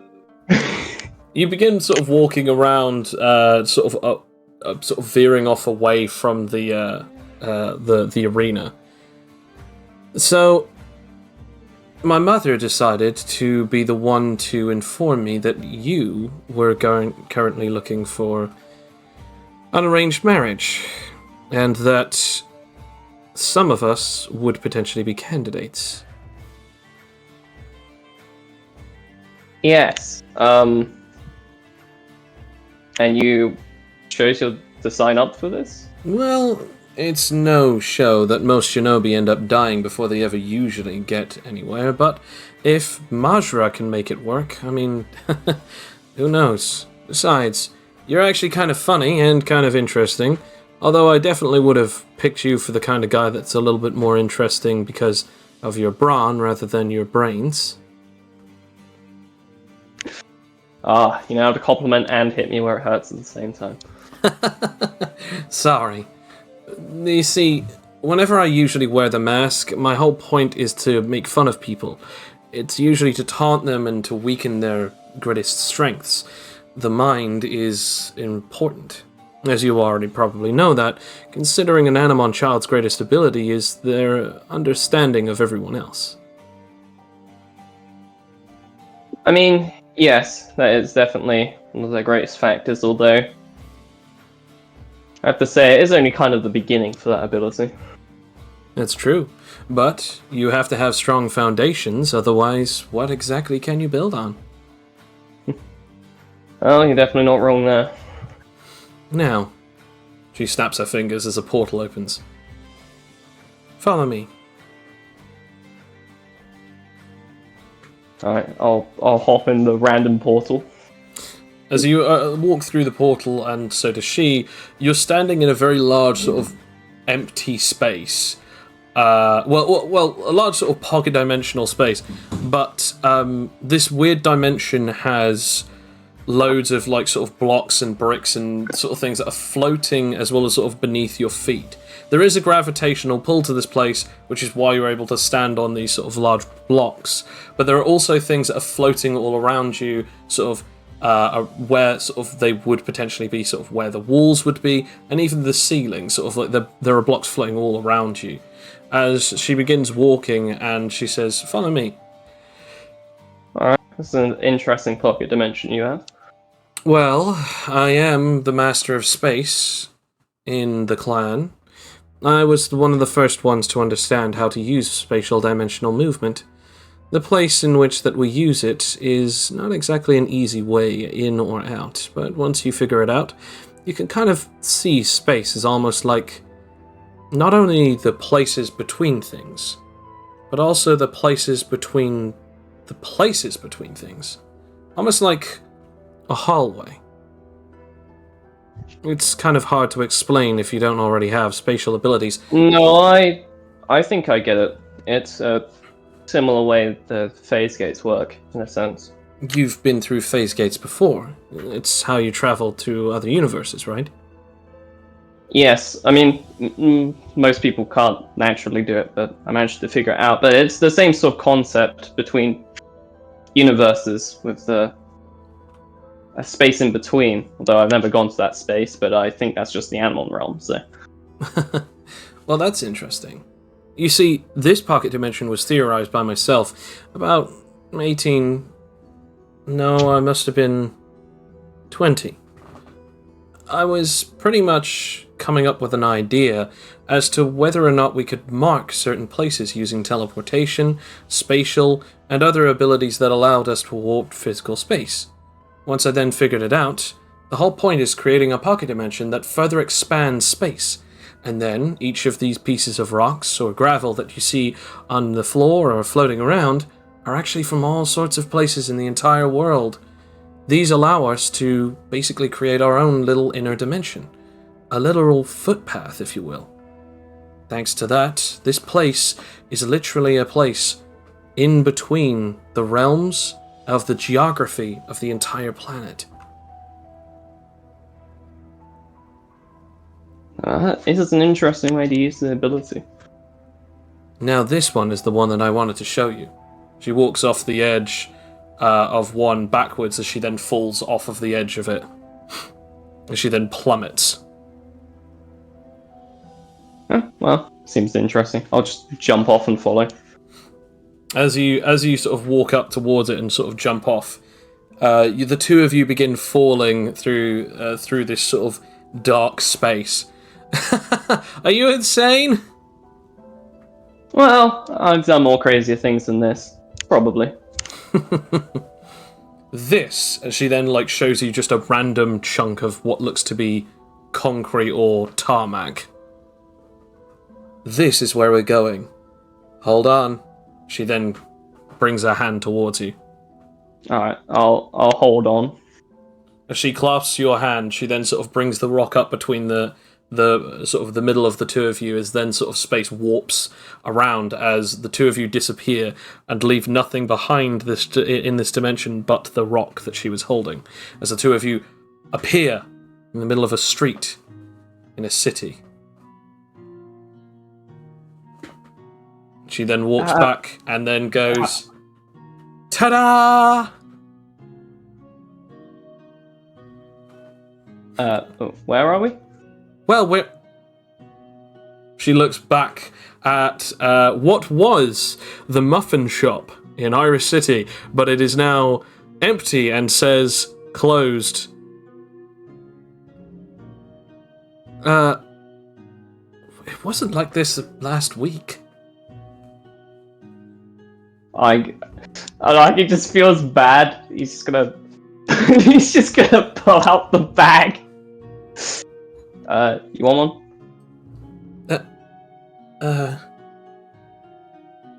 Sure. Yeah, now I kind of feel bad about this one. See, about last week ago, I kind of wanted it on the island, so I bought it. Oh.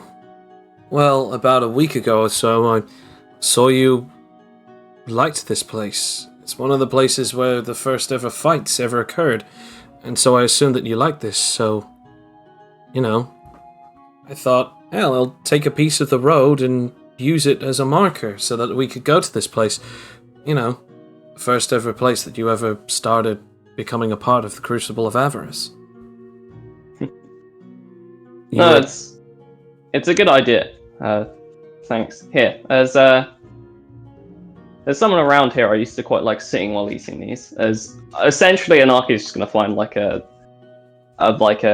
relatively probably small park that's local to the area that he used to eat his muffins when he used to buy them. Roll me, I'm gonna say, I guess, charisma, but this time with advantage. Ooh.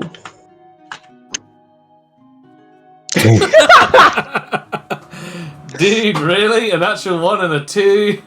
I've rolled, all my rolls have been 2s. Except that one.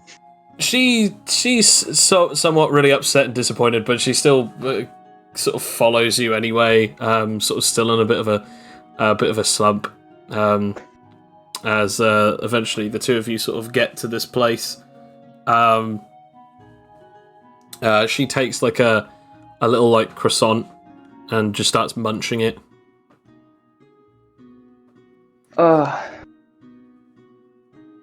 Again, sorry about that, but I didn't realize anyone had actually taken that much of an interest in what I did. Well, it's part of my job. Yeah. We do research on our enemies and our allies. And one of the things that I noticed is that before 4 months ago, you practically almost didn't exist here. In fact, to my knowledge, I'm pretty sure you didn't exist here, period, before 5 months ago. In that, you would be right. I was off in a few other universes. But... well, whether it's a part of your job or not, I'm glad you still took interest in viewing my thing. You could have easily just wrote that off, so it's still appreciated. Well, I think that it's also important. Look, I understand that one of the reasons why you're doing this is because that my grandfather wants you to be a part of the family. I mean, Majra practically thinks of you as practically one of the family already. More specifically like a warrior mentality. But it seems as though Lord, he's interested in you for more than just an alliance. It's almost like as if he actually wants a friend, or more specifically, someone who he knows that he can trust. I don't know if it's because that he fears or understands your power. I mean, hell, you just beat an entire tournament, and he obviously read your mind. He trained with you as well, so he probably knows even more than he's letting on. Yeah, well, we actually had a fight where he used all my own memories against me. Almost won as well. Damn. Well, here. I do generally feel bad, and you came here to get to know me, right? So before I fuck this up, because I have a tendency of doing that, here, just... it's gonna sound weird, but hold my hand for a sec. She does so. And I'm going to attempt to use the spirit connection thing. So I can just... willpower, spirit. Yes. It works! Oh! It does indeed. Explain to me what happens here. So essentially, as our hands touch, essentially, I guess our wills will sort of...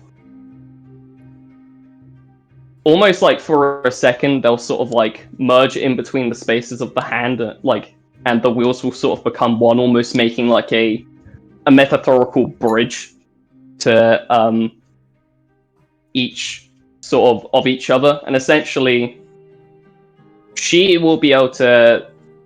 She will see basically everything about Anarche, so all the struggles he's been through, all of that, like essentially how he's feeling, purely his soul, essentially.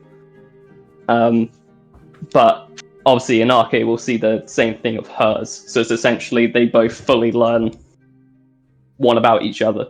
As you resonate with your souls, she gets to see all the hardships and the things that you've seen, in the terms of at least the fluctuating emotions and what you've had to do to yourself to become so strong, and all the traumas. She doesn't necessarily see your memories, but she feels the imprints and the impressions that they have put upon your very soul.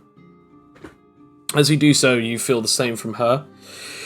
A sense of expectation and a sense of right, that she always has felt sort of like she's never been given good enough, like she's always had to prove herself, that she doesn't have an ability that automatically grants everyone things that they want, that she has had to build herself up to be needed by her people, that the abilities that you even feel from her that she's created and learned, she is proud of, but also she isn't done yet, that she has so much more to want to give, and that even though she knows that she's nowhere near of the same capacity as people that have greater physical strength, she instead has abilities that make her better than them or equal to them because of the ways that she has built her abilities and techniques. That she is a person who has gained this capability and capacity through both hard work and a sense of pride that has, although that it can be hurt, won't be broken very easily. Yeah. I think in terms of like that sort of want to keep up or be like, worthy of the clan, I think she would have sensed a similar thing from Anarche, but more towards his like own family. Okay. Like the sense that when he, being the youngest, he always wanted to try and keep up with his older siblings.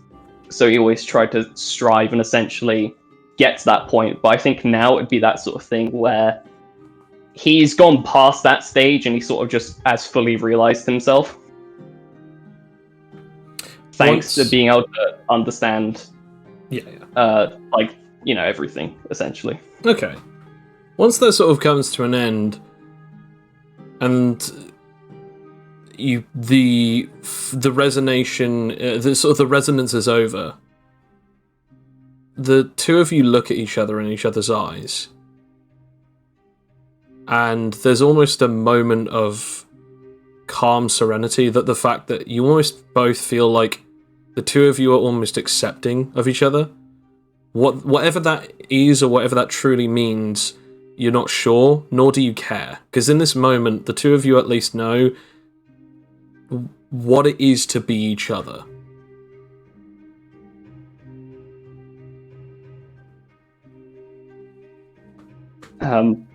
Sorry if that was a bit too much. No, she lets go. I think I understand. The two of us are very similar. We put on these sort of masks of who we are, but really we're just still human, in a way. Well, we'll always be that, no matter how strong we get. That's something we'll never be able to surpass. I think for a time I thought I could, but now I realise that will be something I'll always have to deal with. Not saying that's necessarily a bad thing, no. Can I tell you a secret? If you trust me with it, sure. I feel like there's only one way that I can truly believe that I can trust you, and you've already just proven it. And sure. My grandfather wants you to become part of the clan because he does trust you, but also because that he wants your strength on his side. I don't know if that's because he fears you, or Felix or any of your group. But he wants you to be just like his old crew. Back when he was alive, he had many allies and friends, some lackeys, but I don't see him looking at you as an underling. I think he wants to see you as an equal, and more specifically, he wants you to see him as one.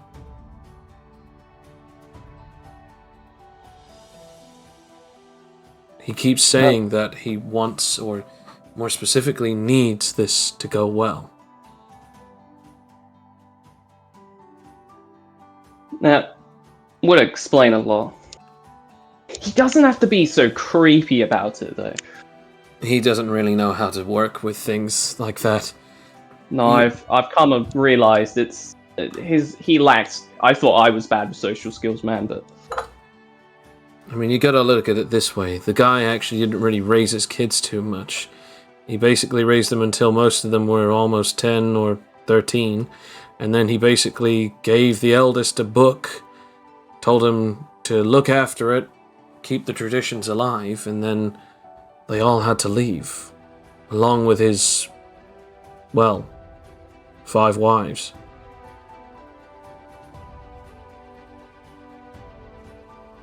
yeah, that does very much seem like something he would do. It's not that I don't agree with the traditions. To be honest, tradition sometimes gives purpose. Even if not everyone can agree with it, it is nice to be able to have some level of purpose and conformity. Besides, learning more about the world and understanding how we came to be, or even understanding more about the science of how powers work, I guess it kind of is sometimes one of the most important things that we could do. I mean, hell, if you didn't figure out how to use your abilities, you would never have been able to go to different worlds. Yeah, I do get your point, but I think you also have to question tradition. Not necessarily fear, but if you can't question and see if things need to change through time, well, then you become stagnant. And, well, it's one of the many things I hate about Eden, if I'm going to be honest. Funnily enough, a lot of the different traditions in which that my grandfather has placed on things, they're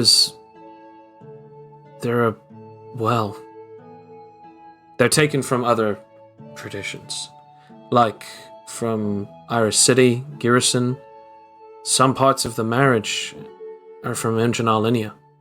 Heck, the shinobi style that we cling to in the terms of our battle conflict, and even our contracts of how we build powers, those are like the Land of the Sunken Moon and very much similar to that of Huskonia. Not to mention, we all live in Eden. We've built a lot of our traditions through those as well.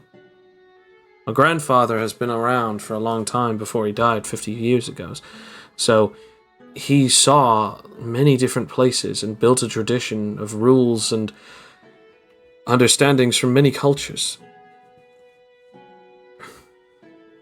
I can see why you'd say that you need to question. Heck, I think everything needs to be questioned. Otherwise, what's the point in either having some faith, or at the very least, what's the point in trying to make yourself stronger, or smarter, or even wiser if you don't ask why?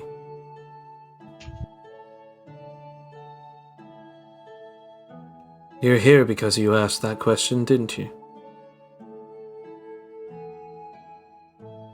Yes, although it was a lot more of a depressing question.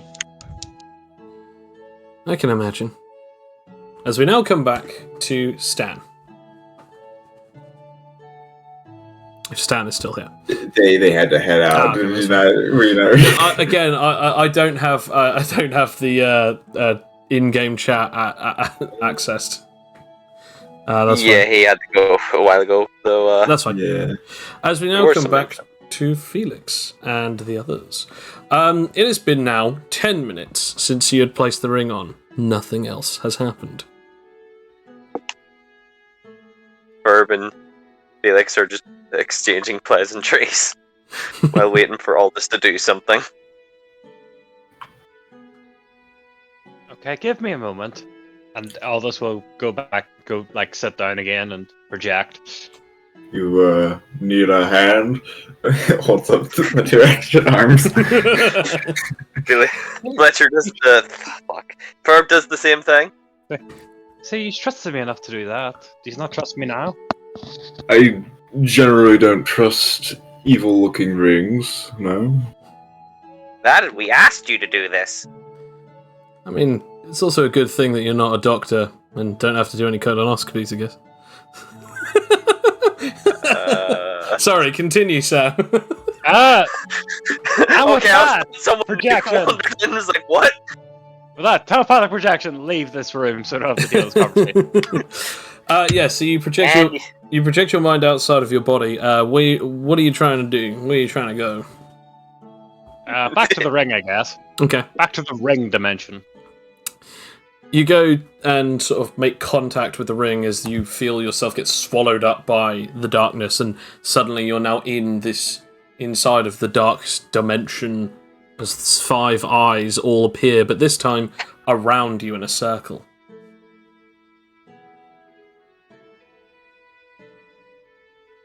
I don't know then.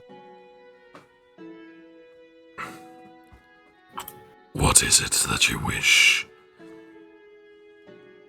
Do you want this physical form? You want me to have this physical form? If you want. Why?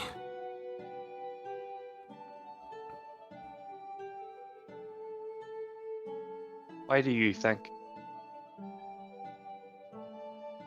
The question was for you. Because it's the right thing to do? Well then, I have made my answer. And if it's the right thing to do, thank you. As suddenly the eyes begin to close.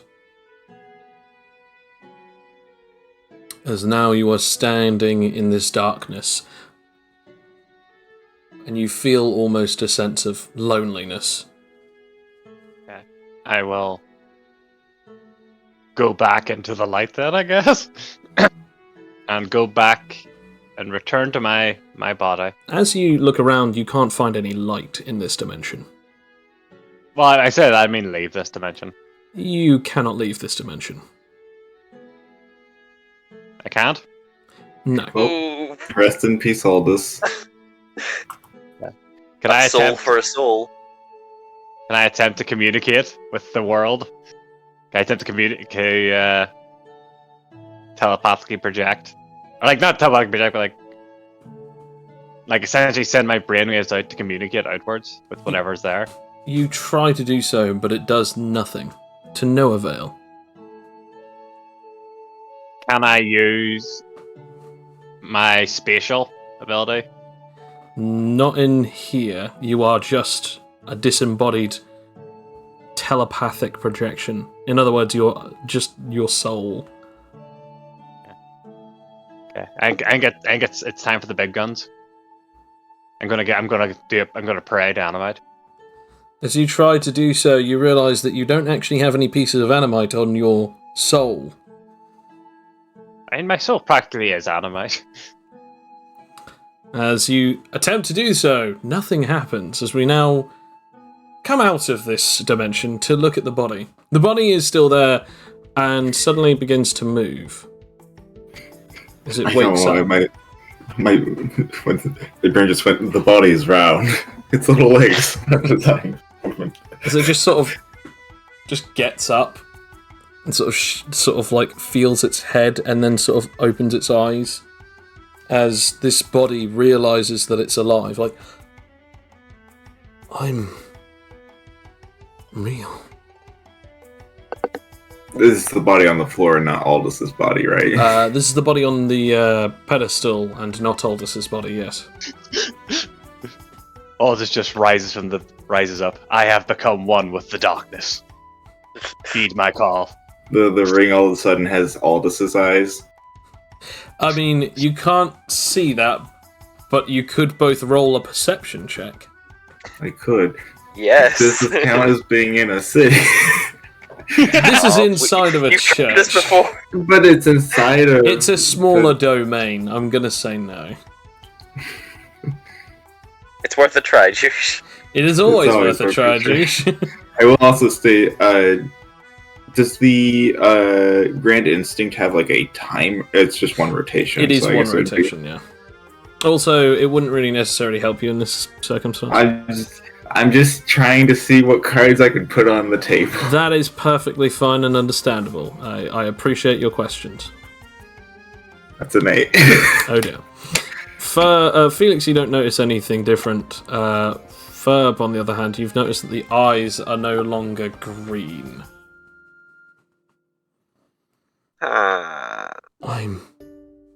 He was right. I'm free. Welcome back to the living domain. Thank you. He removes both of the rings and places them on the plinth as he slides off of it. Whew.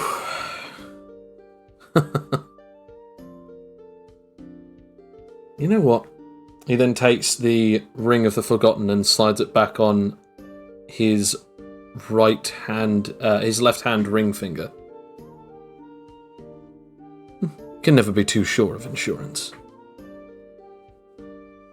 Well, Yeah, that ring did feel comfy when I was wearing it, so I guess it'll do the same for you. I guess you could say an old vessel never really truly feels like as if it's ever going to be anything less than home, but tell Aldous I said thank you. Oh, what am I saying? Of course, he'll know. He'll always know. He's such a giving man. Right. Yeah. Insight. Both of you roll insight. Okay. You know, Felix knows nothing. Felix is just Felix is zoning out. There is a bit of a question as to why he said it that way. It's like, you know, he is always just suddenly a giving man as he just looks away. I mean, yeah, he does. Gives a lot. He's give us lots of things. He even gave me life. But why do you say it like that? I just question his motives sometimes. I mean, I was tortured and then suddenly transfigured into a ring that was specifically designed to kill, or more specifically, erase people from existence. It's hard to believe anyone doing anything for me, good or bad. Hey, you were, I guess in his eyes, a lost soul. He wanted to give you back what you had lost. I guess you're That's right. what he does. Oh. I appreciate that. Anyway, I'm going to go now because I have some things that I need to do. I said to myself, if I ever got a body again, that the first thing I'd do was, well, you guys don't probably want to hear it, but, you know, as he then begins to walk towards the big doors, which are just behind the two of you. Yeah, sure. I'm sure you've got plenty of things to do. You want to catch up with whatever's gone on since you've been away. Just, can we catch your name before you go? I want to thank you because you technically looked after me while I was wearing you. My name? Yeah. Huh. You know, it's been an awful long time since I've actually ever been able to say it. It sounds weird, but I almost forgot it. My name is Mielra. So, yeah. I'll see you around. Well, Miara, I think that I can say it. Sorry. But you have a great life. Enjoy it. Thank you. And, I'm sorry for the whole almost releasing you from this existence thing. As he then opens the doors, takes a big, deep, sort of breath of fresh air, and then walks out as the two doors close behind him. Take care now. Oh, nice fellow, Felix. You know, it feels good helping him. Felix is just looking at like any clock or like time telling device we have. I guess the bands have. The bands do have clocks on them, yeah. Yeah, it's like we do have a war meeting here in a bit, so as soon as all this comes to, we should probably get going. Oh shit, I never forgot about that. Yeah. As we now come back to Anarche and Tori. The two of you are sort of talking for a bit. You've had sort of a good time. I'm not going to say that you have to roll willpower. I'm not going to say that you have to roll charisma for this now. But once you sort of come to the end of it, the sort of time frame, a portal opens up in front of the two of you and goes, "That's where the two of you are." So, I hope that everything went well. It seems as though you got a little further out from Jotun jail than I was expecting, but nevertheless, it's time to go, my dears. It's very close to the time of which that we need to, be part of the War Council. Right, man, I'd totally forgotten about that. Right. I hope that you enjoyed yourself, but not too much enjoyment. Okay, well, there's nobody dead around here, so I assume that you didn't. So, never mind. Anyway. Oh, that's what you were talking about. Okay. Well, most of the time that you go anywhere to a public appearance, either you end up getting attacked by someone, or angels start coming towards you and then they try and attack you. Or people who claim themselves to be gods try and attack you, or people who just want to kill you starting to attack you. You see my point, is that a lot of people always try and fight you and they end up dying in public places. Yes. Anyway. I'm aware. Tori, I'm sure that you can make your way back. Yes. It was good to spend time with you, Anarche. I must adjourn. As she flicks her hand and a mask appears as she places it over her face. See ya! And then she disappears. Before she goes, I'll go, we should do this again sometime. She stops in her trying to be silly pose as there's a very awkward sort of pause. And she just says, "I'd like that," and disappears. Oh. Anyway, follow me, Anarche, as he grabs you and opens a portal. Not even a comment? Well, I haven't shown you my choice yet. As then the two of you walk through the portal back onto Jotun jail. Now, I should say that my particular choice will have to wait until after the War Council, but I'm sure that it would be fine. Now, let us adjourn. I need to get changed first. Oh, well, very well. I will see you there. Alright. As you head off. Whilst that's sort of going on, I'm going to ask you something just real quick. You suddenly feel like a strange fluctuation within the air itself. A pulse of strange sort of energy. You're not sensing this through your energy sense, as it is currently not active, but you are sensing a strange disturbance in the air fluctuations. I feel like almost out of instinct of like wanting to be prepared, Anarche is going to transform. Okay. Just has that sense. I'm not. This won't be the willpower variant. Just like regular. Okay. Basic, but ignore that. I wish I had a modifier like that. 1515. My aura sense covers the planet. Yeah. The I win sense. I mean, that would be what, a 20 something. 29, yeah. Yeah. Yeah, you transform. Your energy sensor's at maximum, but also because of the Miracle Stone is even greater, as it is 4 kilometers. I'm going to say I'm not using that right now, just Okay. because I don't want it to be blinding everyone else or be showing off if this is another presence. Okay. When you do so, you activate it. It has 400 meters radius, but that is more than enough for this.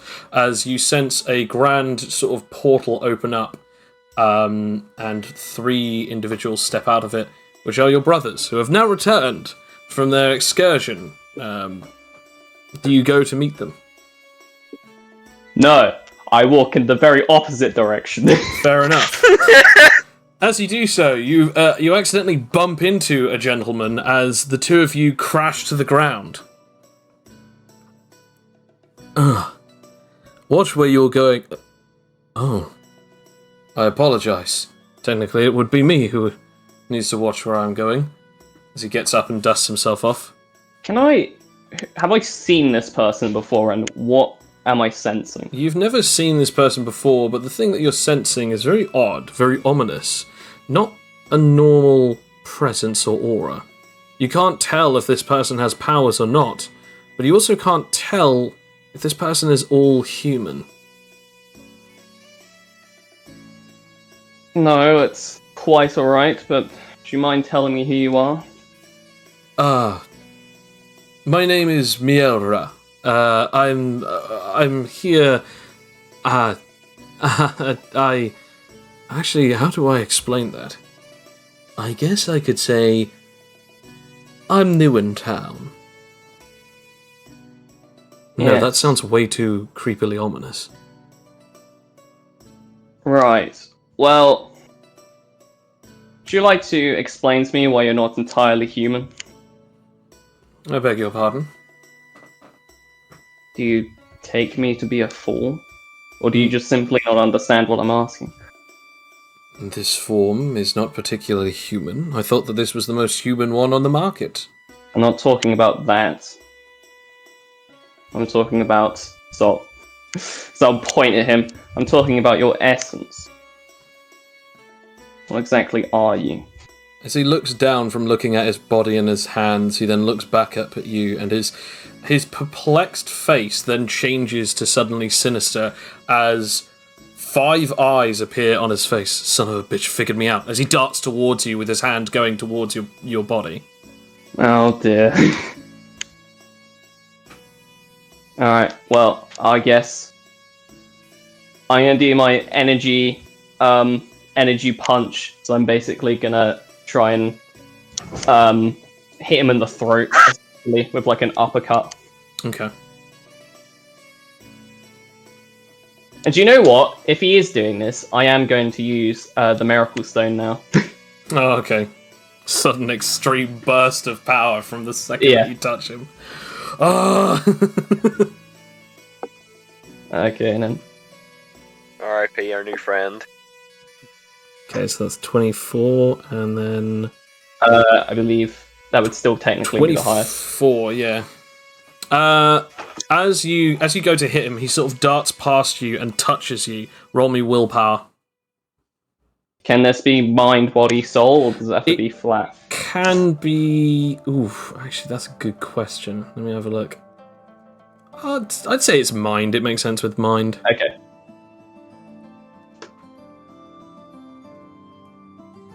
$29. Awesome. So, as it touches you, you sort of feel like a strange... like almost like as if... You know when your tummy rumbles? When you're hungry? Yeah. You feel that, but every cell in your body begins to rumble, and then suddenly nothing happens as he just looks at you with a surprised face and jumps back as sort of like looks at you and just goes, "Well, you're a little bit more feistier than I'd expect. But then again, I guess I can't expect less from someone like yourself." Yes, and I see I can't take you easy. No. So let me further introduce myself. My name is Mierra, but I'm actually not from this world. Well, I'm not entirely sure how you would say it in your tongue, so I guess you could call me something of another dimensional creature from the void. Oh, I heard of that place once. A cultist tried to kill me. Didn't end well for him. I am assuring you that there are many people who believe that the void is the ongoing things, but I myself am not like them. For once, I guess you could almost say that I am below everyone else in every way, shape, or form. I was once forgotten, and my journey is to still make all others forget. Well, there's only one issue with this. See, now I've dramatically emphasized my power. You've kind of got an issue here. Your power dramatically emphasize. What are you talking about? Well, you see, now I've done this, anyone else with a similar ability to me is immediately going to sense this, and which means that they're going to realize I'm in a conflict. And, you know, I just so happen to have 3 siblings with the exact same ability. Now, what do you think they're going to do when they're probably looking for me and this happens? I'd give it about 3 more seconds. What are you Anarchy! And that's my cue to leave. I don't think so, as I'm gonna I'm gonna go and break his legs with my energy punch. Roll for it.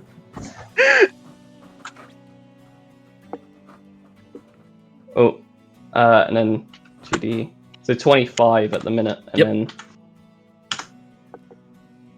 Yeah, so 25. You dart towards him as he just barely escapes as you smash your fist against the ground where his leg was, as it just explodes outwards underneath where he once was. As he jumps back and lands, he's just like, I don't believe that this is exactly what I was intending once I was fully awoken, but then again, I need to get out of here. As he sort of turns around and immediately Ikaje, the oldest brother, is standing in front of him. That isn't good for me, is it? No, it's not, mate. You mind telling me? I don't suppose any of us heard that. You all heard an earthquake shattering the ground, yes. Verbal turned to Felix like, that sounds like a Narcase punch. Should we check that out? I guess. We better rush because with that force he's using the stone, and that can't be good. You can tell by because it has slightly different decibels to Felix's punch. Alright, well, what is this body? You sit tight. We'll be back. Sleep tight, friend. We better check on this first. Aldous replies with nothing, as his body is not moving. As the two of you rush off towards whatever is going on. As we rush off, I will transform. Fair enough. I guess I should do the C. Fair enough. Roll for it. As this creature sort of just looks at the brothers like, well, this is how it's gonna go, mate. You and I are gonna sit tight, and you're not gonna move until we straighten out what the hell's going on here. Well, I suppose we could come to an understanding. Yeah! As it then touches his body again, and a sort of a pulse of weird sort of energy goes throughout it. As the brother begins to glow, and then he just goes, I've done. As the glowing stops. Oh, come on! As then it just grabs his arm and just breaks it. Falls to the ground.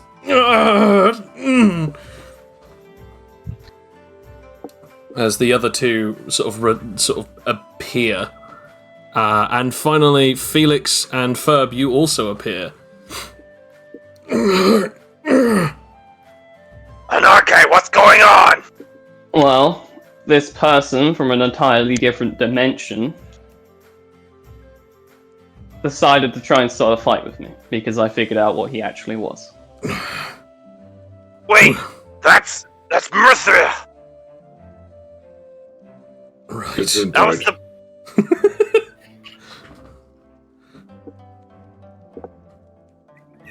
Aldous just freed him from the Ring of the Forgotten.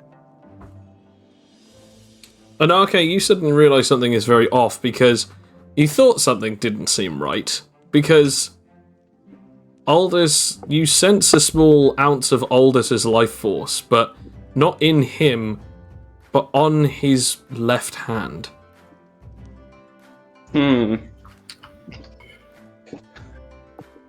Okay, you've done something to his soul, haven't you? Someone had to stay in the ring. I couldn't quite let this old trinket go just yet. I'd be careful if I were you. If I activate this, you'll never get your precious friend back. So Joe, I'm gonna DM you a question. Yep. If that's okay. Got a message.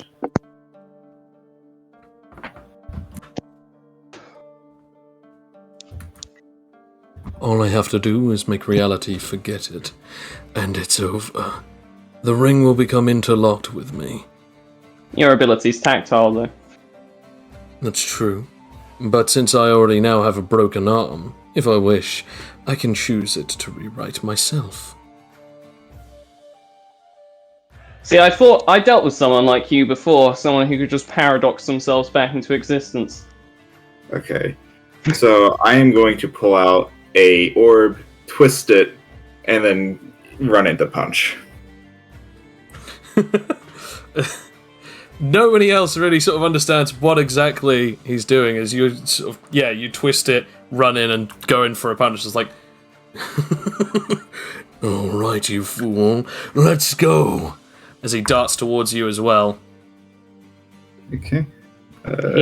He's in the direction, right? So if you'd allow, would I be able to use a reaction to use energy to essentially pin him, like stop both his arms, so that Felix can just get straight punch him? Felix, I mean, I say so. Yeah. Go for it. It's up to you. Okay, I was only asking, but I am starting with a Sonic Strike combo. Okay. 35 to hit. Nice. Let me copy the thing. And it'd be a 31 on my reaction. I'll just... Awesome. Roll damage. Felix. 99. Nice. As you hit this thing, as its face just sort of breaks in and is completely sort of shattered, and it just gets blasted back as it flies around, sort of like making cartwheels, sloshing around as like a ragdoll of meat and blood. It eventually fumbles, almost entirely shattered on the inside out. Just gotta make sure it's dead real quick. Combo pure technique.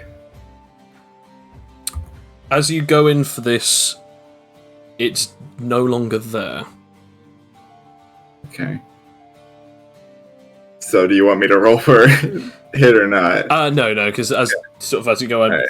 Oh, it's not there anymore. As then you then hear a voice just slightly behind you.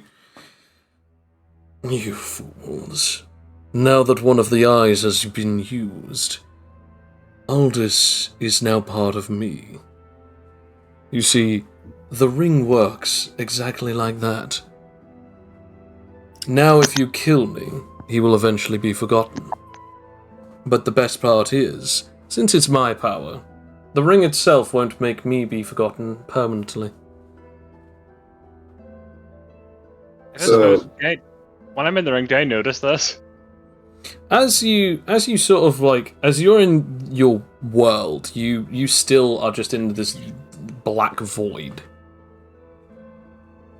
Can I attempt to amalgamate to it? You can attempt to do so. Make it my world.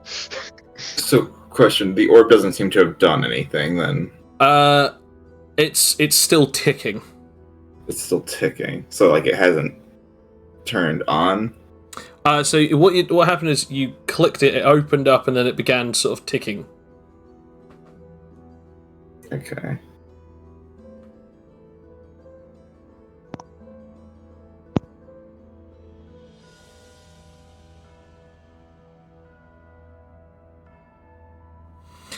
You attempt to amalgamate, but nothing happens.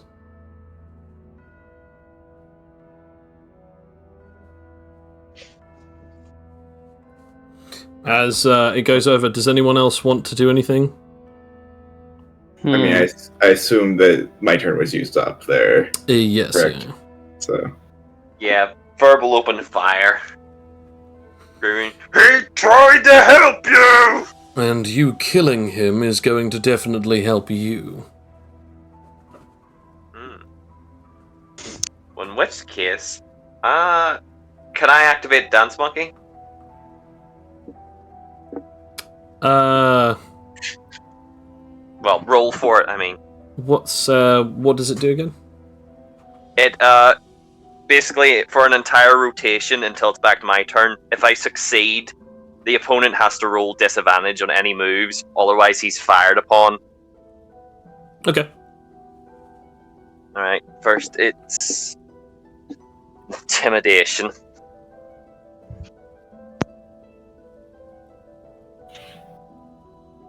And then Gun Fu.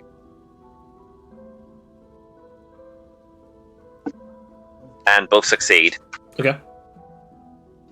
So the barrels just start spinning. He's like, I'd like to see you try and get out of this one!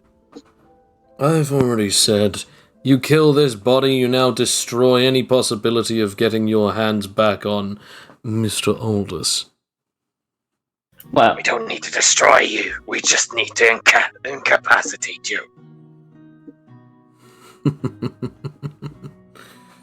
I admit, I'm actually quite fascinated by you, Aldous. Your friends, they seem so feisty. Weirdly enough, Aldous, for the first time ever, you can actually hear this thing as you hear those words. Can I attempt to lock on them with my telepathy? You don't feel any connection to any of your other powers. Oh. Okay. You just hear the voice. Okay. Can I... What is in it? Am I just in darkness? Yes, yeah. Can I attempt to Power Stone it? Power Stone it, how do you mean? You know, like catalyst? Can I attempt to catalyze through it? You can attempt the roll. Yeah. You attempt to use your powers, but to no avail. You don't feel like there's any physical thing to physically touch of any tangible substance, as you are just in darkness itself. You can't seem to feel anything. You feel as if you're floating, and it might as well be as if you don't have your powers. I don't suppose, can I go out for the young man? How so? Which young man are we talking about here? The one that I think is animate? Oh, okay, yeah. I just kind of like look up into the darkness, like, can you come help me, please? Mom, can you come pick me up? Yeah. Mom, I'm scared. Come pick me up. As It's dark out and the wolves are coming. as this thing just looks out over the rest of you, it's just like, so you could just let me go. That would be the best option. yeah, sure, give me the ring then. I'm afraid I can't. It's now grafted to me. Oh dear, what a shame. We can find ways around that. I'm sure we can. But it is impossible. The doctor who created this device, who grafted me to the poor bugger who actually ended up becoming the ring, he was stuck. True and truly. Oh, no, I think you misunderstand. I don't need to take the ring off your hand. If you want Aldous back, you're definitely going to need that. Oh, no, I don't think so, as I'm going to open up a portal, and I'm going to slowly start pulling out Damocles. See, because what I'm guessing is you've trapped him in an extra-dimensional space, right? Inside that ring specifically, that has that trapped souls. It's less of an extra-dimensional space and more just like a... I've taken his soul and placed it into it. Interesting. Which means there's a way in and there's a way out. Which I'll just force one open. You really think that you can do so with spatial alone? Spatial alone. It's quite generous, don't you think? You then just hear Akasha goes, "Careful now. Don't exactly know what he's going to do with that. If that is true, there's not an easy way of..." And then as that happens, a really weird pulse of pink just comes from the orb in which that is currently being held by Felix. As it does so, it hits all of you. If you have any infused items on you, their abilities temporarily are disabled. And as that happens, you hear this strange screech from this thing, as suddenly the ring becomes loose on its hand. Now. Go! Yeah, I think I'm gonna try and essentially wrap energy around it to pull it off. Okay, go for it. It's a good thing I asked you if I had that on hand. Yes, it is. Yeah. I was like, convenient that I might have this thing. 26. Yeah, that's You guys fine. might okay. As you sort of create energy wrapping around it and pulls it off. No! As then you just sort of see Imalaway just sort of suddenly appear behind this thing. A demon, huh? That's pretty interesting. As you then just see him just place his katana back in his sheath. Too bad. I've always wanted to see exactly what you guys could do. But now that I know you're jewelry thieves, it kind of makes it a little bit more mundane. As he just falls into pieces, like as if he's just a salami meat that has just been cut into multiple tiny segments of slush. So what he did was the anime thing where he pulls the sword from the sheath and puts it back in. Yes, yeah. Ching ching. As the thing just falls to nothing. As a pile of sliced meat and blood. Hey, what the hell was that item? That was really useful. Did you not? I was in your pocket. We stole it from the museum, remember? Oh. Okay. It seems as though it's disabled some of our abilities from our items. Correct. Although Same for my bullets. they now seem to be reactivated, so it only lasts for a few seconds, but still. Glad we had something like that on hand. Convenient, yes. But now we have the Almost more two. pressing... What do you mean almost two? It's Almost still, too convenient. Are you saying that... I'm not in on whatever happened here. I just No, happened to have I it. just literally mean it. You just happened to have the right thing at the right time. It was really weird. I don't know, what were you doing in your downtime? Getting blood and making bullets. Fair enough. But we have a more pressing matter at hand now, which is Aldous is in the ring, his body is in the church, and we have a war meeting in Check's watch. Technically, we should already be there. Well, That you guys. ring. The other ring. What does that one do? The feather one? Which one? No. The other ring. I swear Aldous said he made a ring for this thing. I think it was something to do with telepathy. Gonna go and pick that out through the mints. Oh no, it's in the church, remember? It is in the church, yeah. Oh, it's in the church. Oh, well, I don't know that, so I'm gonna search through the mints. You I'll can't seem take to the ring find. back to Aldous. No. Well, hang on. I was gonna say if you, I cannot find this ring. If he has another ring of however he got the soul in the body, we should be able to reverse it for Aldous into his own body. I think. I don't know. Let's see. He took off 2 rings, put them on the pedestal, but then Oh. picked up the ring you're holding. So it's on the pedestal. Yes. All right, let's go and give this a go. As you guys eventually get back to the church in order to do so, how do you sort of go about doing this? You do find the ring. I pick up both rings and I go, did you guys watch what he did? Somewhat. Not really. He put the rings together, and then did an out-of-body experience sort of thing. Okay, let's see. I'm just gonna shove both the rings on a random finger, like on the same one. Once you place them on both of them on one finger, I'm going to say it's just on a ring finger.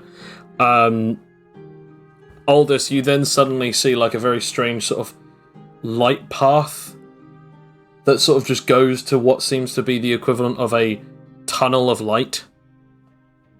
Time to go into the Inake dimension. Guess I'm dying now. Time to go to Animite Heaven. As you go to the light, you then wake up in your own body. Wait, did he put it on me or did he put it on his own body? No, he put it on you. No, I put it on you, yeah. Oh, good. Can I... Aldous! Oh, what? What happened? You just immediately get grabbed by 4 arms and pulled into the air. Andy... You didn't happen to give a random entity a body, did you? He seemed like he needed one. I mean, I told you it was a bad idea. Wait. You're too... Okay. Hang on a second, was that the Ring of the Forgotten? As it sort of Ioge just walks in. It was. So, let me get this straight. We found you guys a special ring that could potentially help you, and you guys decided to make it alive, in which that it basically kidnapped Aldous, and then you had to kill both what was in the ring, and then potentially render the original ring useless. I mean, hey, don't put I was on a date. And again, I've stated I was against it. And yet it didn't stop him. He just seemed so convincing. This does not look convincing. This looks like a man who doesn't know what he's doing. I mean, he hasn't steered any of us wrong before. Why should we doubt him now? Well, now you should start doubting him because of this moment. You'll thank me later. Or maybe, I don't know, if you don't listen to us, maybe you won't because you'll be dead. Well, we have a war meeting we should be getting to. Hope you guys enjoyed Bone Island. It was lovely. Although, we had to teach them how to fish. That was a bit awkward. Wait, they didn't have fishing technology? I mean, the entire island is made out of bones, but the people who live on it are actually skeleton people. Like as in, living, walking, talking skeletons. Oh, wait, really? Yeah, they call themselves the Bone Thropials, which now I kind of realize is not supposed to necessarily be a pun, but it kind of is a pun. Oh. I get it! That is weird. Either way, I guess the Aldous would kind of like them. They also believe in some kind of crazy god concept. I don't believe in a crazy god. I believe in the power of Animite. Exactly. Anyway. Yeah, you gave a demon a body. Well, hey, after the war meeting, maybe we can go take a visit or something. They didn't really I'm gonna be busy, so I don't think I'll be able to join. What are you busy with? I mean... So I need to go. I guess the war? Yeah, that's fair enough. You've got a war. Yeah, we need to get to the war. I need to get changed for the council, so I'm just gonna go home. Felix still has, dough and potato on him. As a lot of you guys head out, Aldous, you sort of get up and sort of let them and usher them out as they all head off out, as they basically say, well, we'll see you at the War Council in a couple of minutes.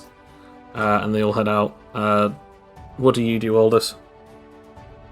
I might keep them there, at least one of them there, so I can see what happens if I take off the ring. I mean, Ioge says that he can stay. Because he's not going to the War Council, so he doesn't mind. But I don't know him. I guess verbal. So we'll wait until you say you're okay. Yeah, just to make sure it's fine. I've returned permanently, and I will attempt to take off the ring. As you take off both of the rings, you notice something very interesting. That is, nothing happens, except from something else very particular, very peculiar. The Ring of the Forgotten, it doesn't have any open eyes. In fact, it hasn't had any open eyes since you looked at it.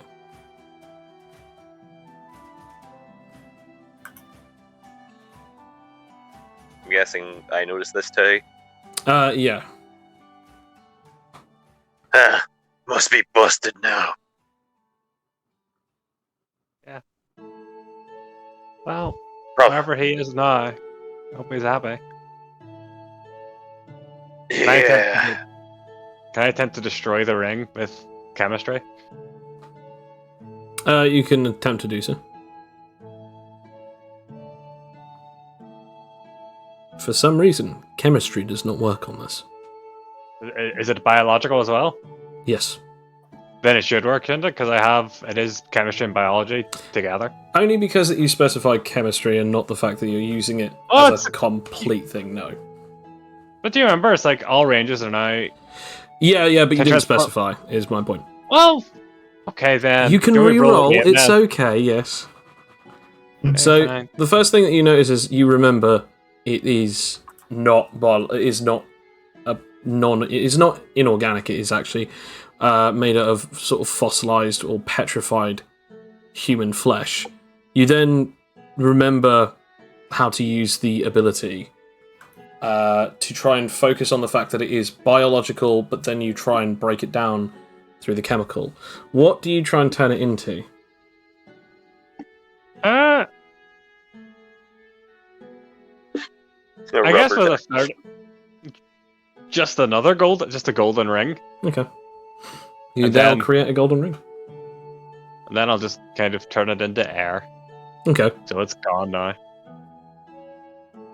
Yeah, it's gone. Yeah. But then we'll go to the war room. And Aldous will think he's done a good deed today. Verbal de-transform and walk with Aldous. Eoge, who's still been standing there, sort of watching, he sort of gets up from one of the sort of chairs, walks out with you guys, and goes, "It is just very weird. I mean, a demon coming from that ring." He was tortured for a long time. I mean, he said he was from the void. I'd assume that he was a little bit more than just tortured. Damn it. It's so annoying that Amalue got to kill it before I did. I know that feeling. Sometimes I can't even get a shot off before my teammates murder a person. Speaking of which, did I get any points for killing that demon that won tentacle the first time? Well, we'll get to that at some point. You get, well, to be fair, you get given 5,000 points. Okay. But yeah, they pretty much, like, he just pretty much says, I don't understand what exactly it was that you were trying to do, Aldous, but I guess I can kind of see wanting to do good. Seemed like a man in need. Thought I could help him. You know, he seemed to want to kill people, or at least unwrite them for reality. He was trying to use you as a fuel source for basically immortality. Oh. Yeah. I mean, Yeah. Yeah, it's just a wider range of what the ring could do just by himself. potentially. I've seen it before. Aldous just kind of shrugs at this, like, pride. Thought it was the good thing. Seemed worth it. Well, he's dead now. We hope. I suppose that's maybe for the best. He's no longer stuck in this ring for eternity. He's back wherever people go. You're a weird guy. But I guess it's kind of nice to have it that wherever anyone sees something, you really I guess, try and listen. Maybe somewhere deep down, this thing did want to be free, but it wasn't telling you why. And I guess you can only hear so much of what people are saying. No. He then walks off. The two of you head off to the War Council room, and so does Felix once he's got his new set of clothes. Yeah, I feel like I'm assuming that he was probably wearing some like undershirt, like just like a button up over like with a coat. Okay. He probably just took off the coat. It's like, I'm just gonna wear the undershirt to the meeting. Anarcho, what do you come dressed in? Anarche will come dressed in his new suit of armor, which, Joe, I'll let you have the fun of describing it as he walks in. Anarcho is currently wearing a suit of armor that is from head to at least neck's shoulder, with a sort of a silver overtone with mostly gold trimmings. It does have sort of braces, but it does not actually have gauntlets on the hand, so his hands are bare and free. He's also armored on his legs and feet with armored boots. As he walks in, you also notice that it also comes with some kind of pure white silken looking cape. But on the actual armor's design, it almost looks as if it's actually almost celestial looking. Despite this, the armor does not look like as if it has been made for or by anyone in Eden. This is not that kind of build, but it instead almost looks a bit more knightly, with a bit more additional flair. As Anarche walks into the room, I want to point out that, like, Aldous, you see a sort of a glow come from his armor, and hear a very slight humming and singing from the metal itself.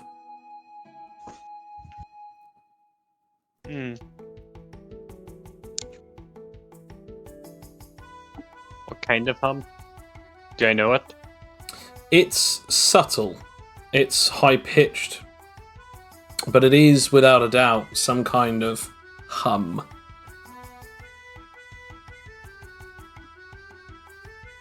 Damn, boss.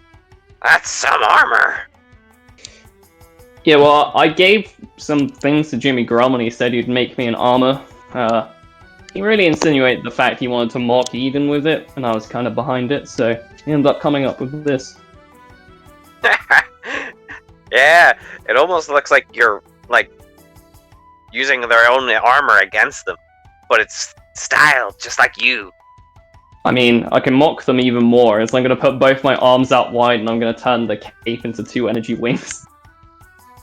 As the cape flutters up, burst and splitting into 2 large, open white wings. Damn! Yeah, Marjora, who's there, is just sort of smiling and then sort of just lets out a Ah, so that's what Grum meant. That's impressive. Yeah, he went the full mile with this, and best part is, there's even a compartment for the Miracle Stone in it. And so that's what that extra glow was. I thought that I was going a little crazy. No. So, this is my war attire. Now, is everyone here? Well, we're just waiting on one more, according to me. Pinky sort of butts in. So far, we have almost everyone. The Empress and Emperor, as she then peers them over, as both of them are sort of there, sort of stood around this large table. They are accompanied by one of their sort of main sort of lieutenant sort of generals of their own armies, as one has the mineral samurai and Novus Raito, the emperor of the north, of the land of the sunken moon. He has oh my gosh, Kosuke Seryu. Then next to her is Majra, with his member of his clan being Lord. She then says that we've already got our defector, Kokabiel, who's just currently just standing there, sort of awkwardly, just sort of waving his hand a little. But she goes, but currently we're waiting on the last ones right now. Mrazark and Frigus Smirt from the Huskonian Rebellion. They're currently running a little late. Honestly, they're probably getting drunk. Not even bothering to turn up. This is extremely important business. I could not agree more. That is why we came drunk.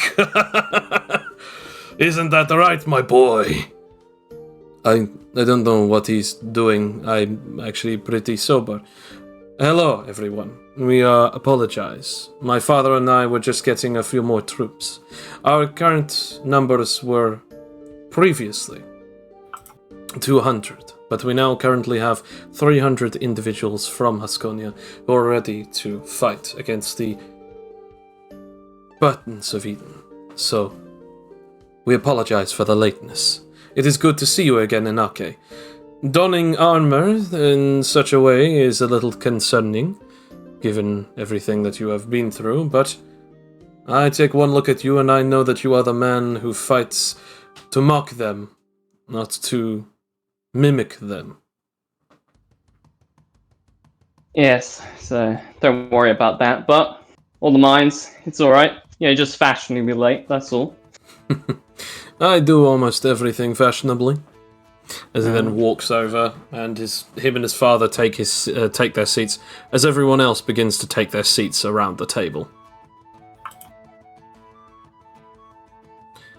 So, first things first, I'm going to open this up to everyone. Kokabiel is a defector. He used to be one of the angels known as the Angel of the Stars and one of the 10 Commandments under Gabriel. Gabriel is one of the 5 of the central individuals known as the council members. 5 leaders, all spanning over the entirety of this godforsaken place.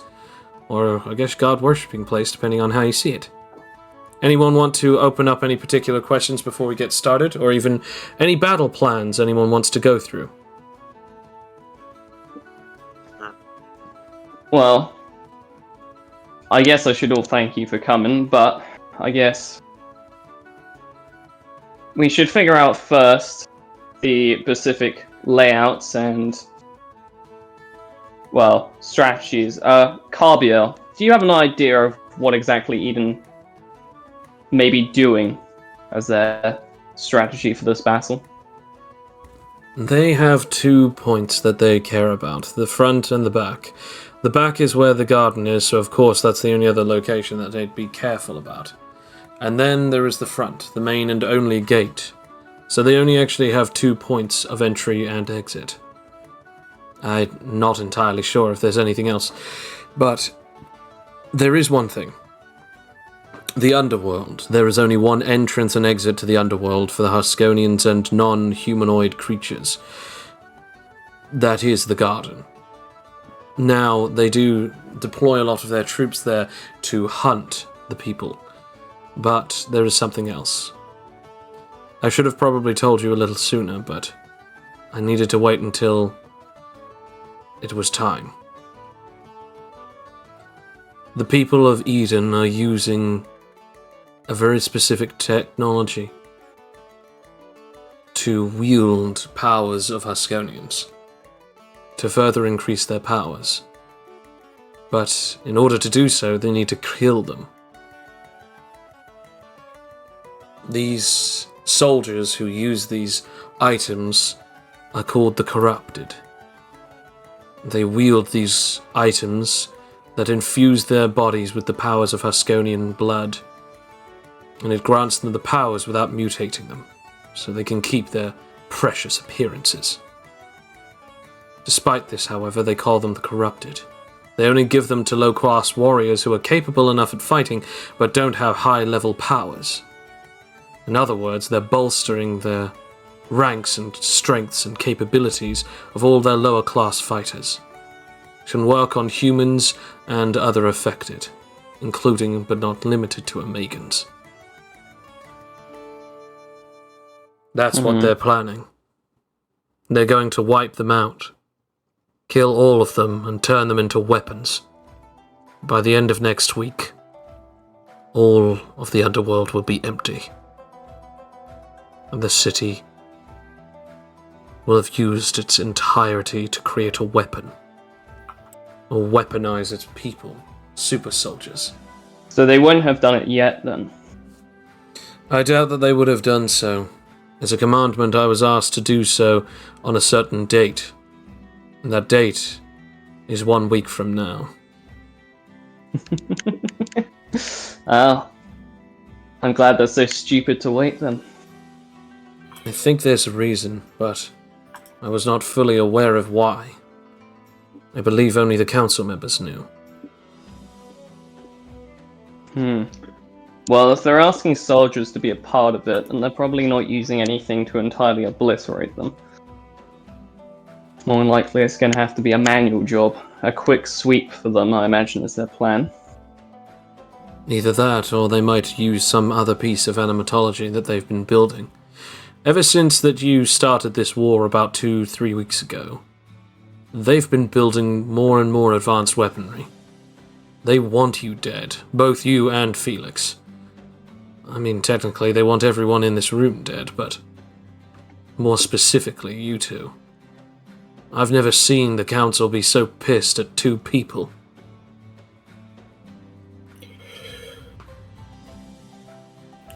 Alright. Well, my suggestion is that I help lead the frontal assault while the rest of you, with a smaller group, goes back. He'll put the orb on the table. If we need to stop any magical animite sort of items from working, this can do the trick temporarily. But it's only for a couple seconds. There's a problem with that ability and that item already. Most of you guys use animite stones or power stoned objects. If you use that anywhere near anyone, they'll all lose their abilities. That fancy armor of an Arcase ain't gonna work too well.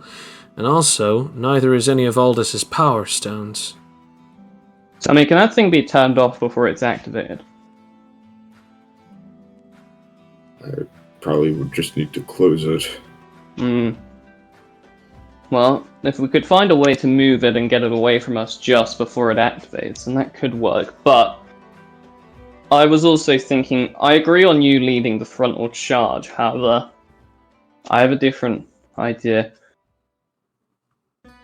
In terms of largest force, I believe that would be you two, wouldn't it? Empress and Emperor?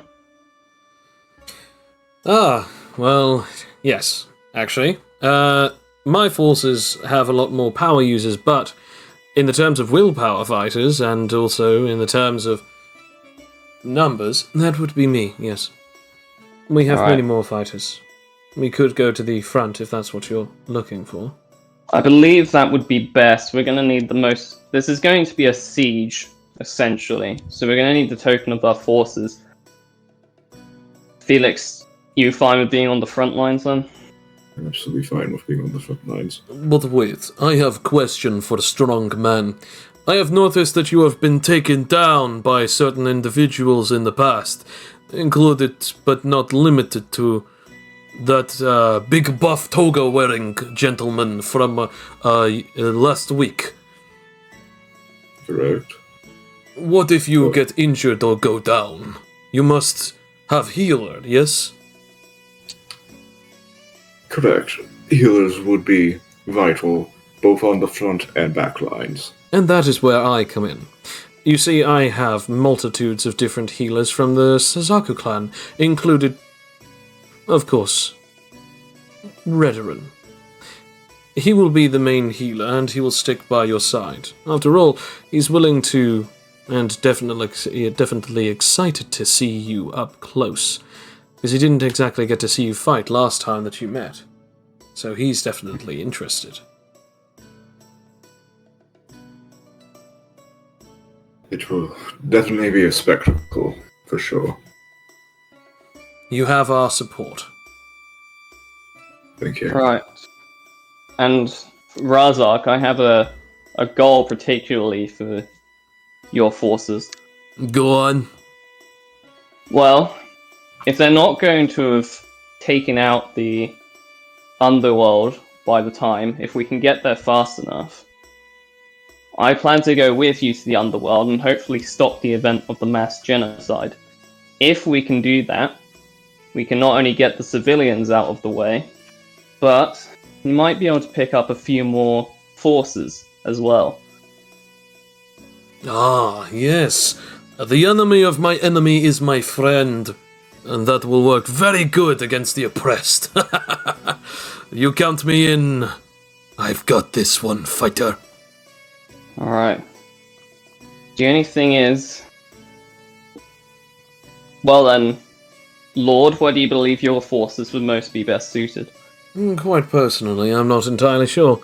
I do think that it's probably best that at least a couple of our soldiers are to go with Anarche's forces, and some of them go to Felix's. Although, I do have a question. If we were to use our forces to do so, wouldn't it be best to actually split them in, of course, those two ways, but then perhaps split them again, trying to get back into Eden itself, instead of just going into the underworld? Well, my plan was to go through the underworld and get away into the city.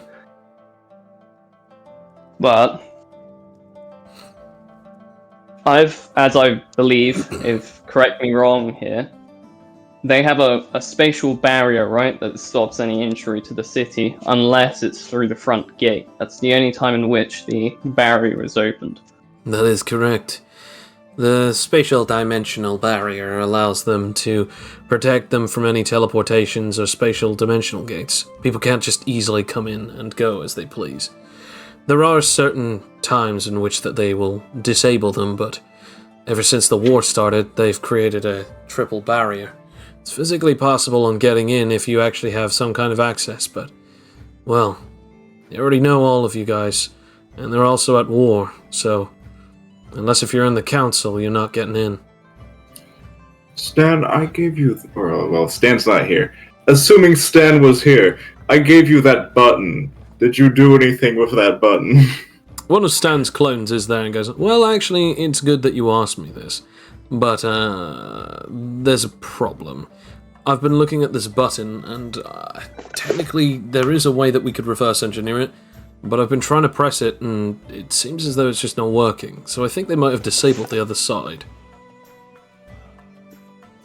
Makes sense.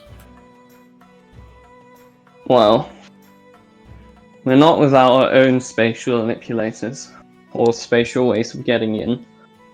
However, if I have to be honest, if they're creating weapons like you're saying they are, then wouldn't the main goal of Eden would be to put out, say, a token force on the outside, distract them long enough to activate a weapon, let's say, I don't know, what would be the best tool to kill superhumans or power users, an animite one, let's say. Project it out from the city, but then use the spatial barriers to be fine from the animite radiation, and essentially wipe out all forces outside of it. It is possible that they could do this. I mean, we do know that they've been using animatology for weaponry for years, and I mean, I personally know because I've used them with my own stars, so it's possible. In fact, I'd say that it's almost definite that they'd use something like that. Sacrifice a few token forces in exchange for the win? Yeah, sounds about right. Okay. That, or they might have a way of protecting their forces. But I've heard that you guys have something similar. As a matter of fact, I just recently had to give a tissue sample to Stan, was it? Huh? Well, it was another clone of me. It wasn't actually me, or even original version of me. I'm another clone. Do people not get that? Sorry, you just all look the same. That would be incredibly racist if it wasn't actually true, because we are the same person. Anarcha, I can't deal with this bigotry. Alright, it's alright. Yeah, calm down. Well, if that is true, and that's probably a good strat, and they're planning to probably use a similar method for the inside, we need to, well then, yeah, our main focus would be to get Subtle Force inside, so that even if they can activate that effect, they still haven't dealt with all the enemies. There's only So- one problem. Who is going to be with Felix? Anyone? I mean, anyone at all? I mean, Well, does it make more sense everyone else other than Felix just to go to the back? Ferb, you're good with taking out mass numbers on you? I can do it at long range. Alright. We need to set up a back line. Tell me, in combined with all our forces, how many aerial units do we have? In the terms of aerial units, I believe that I hold the most. There are a lot more flying individuals under our ranks, or at least that's what I know. What about yourselves? How many are you bringing to the war, Mr. Lord? Oh, personally, it's not me. The general of this is here, Majra, my grandson. Okay, Majra. Well, to be entirely honest, our forces number in 8. 800? No. 8,000? No, just 8. 8 people. We are absolutely fucked. Not many of us are fighters in our clan, but also our clan descends from 5 individuals. It's not exactly easy to be able to just have hundreds of people who are all related to each other. So how many of there are there that are of that level? To be entirely honest, up to my level or higher, again, 8. This is absolutely crazy. Okay, Alright. so we will be the sole aerial unit. Hey, some of us do actually have flying abilities. No, it's fine, actually. You having a small number of forces actually works to our advantage. A tightly knit group of extremely powerful people, that would actually diverge more of their attention than just large numbers. They wouldn't be able to say no to that, and unless they wanted to admittedly lose a lot of their forces, they'd have to start sending out their more powerful. I.e., the councilman might even have to get involved. Actually, I wanted to confirm and inform you all. Priest, what was your name again? Aldous? Yeah. As I said before, the council members are interested in your particular line of religion. Your faith and your belief. They're interested in it. But I never really found out why. On top of this, there's also something else. The 5 council members.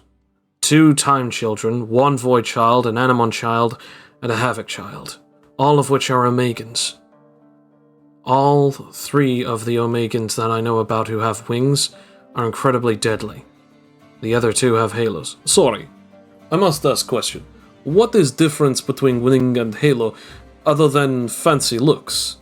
The wings grant flight and halos store special abilities. Basically, it's an incredibly powerful storage device.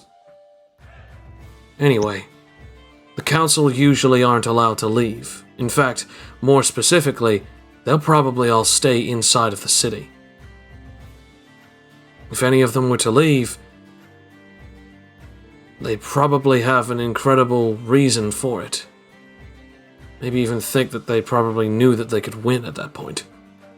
But they're all practically solemnly swearing, or took an oath, to never leave the city.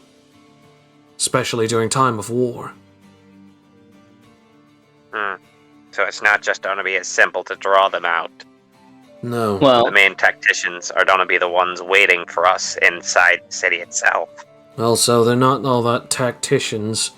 They're also strong warriors. As a matter of fact, ever since Sir Remph came back, about 20, 30 years ago, he made the council immortal.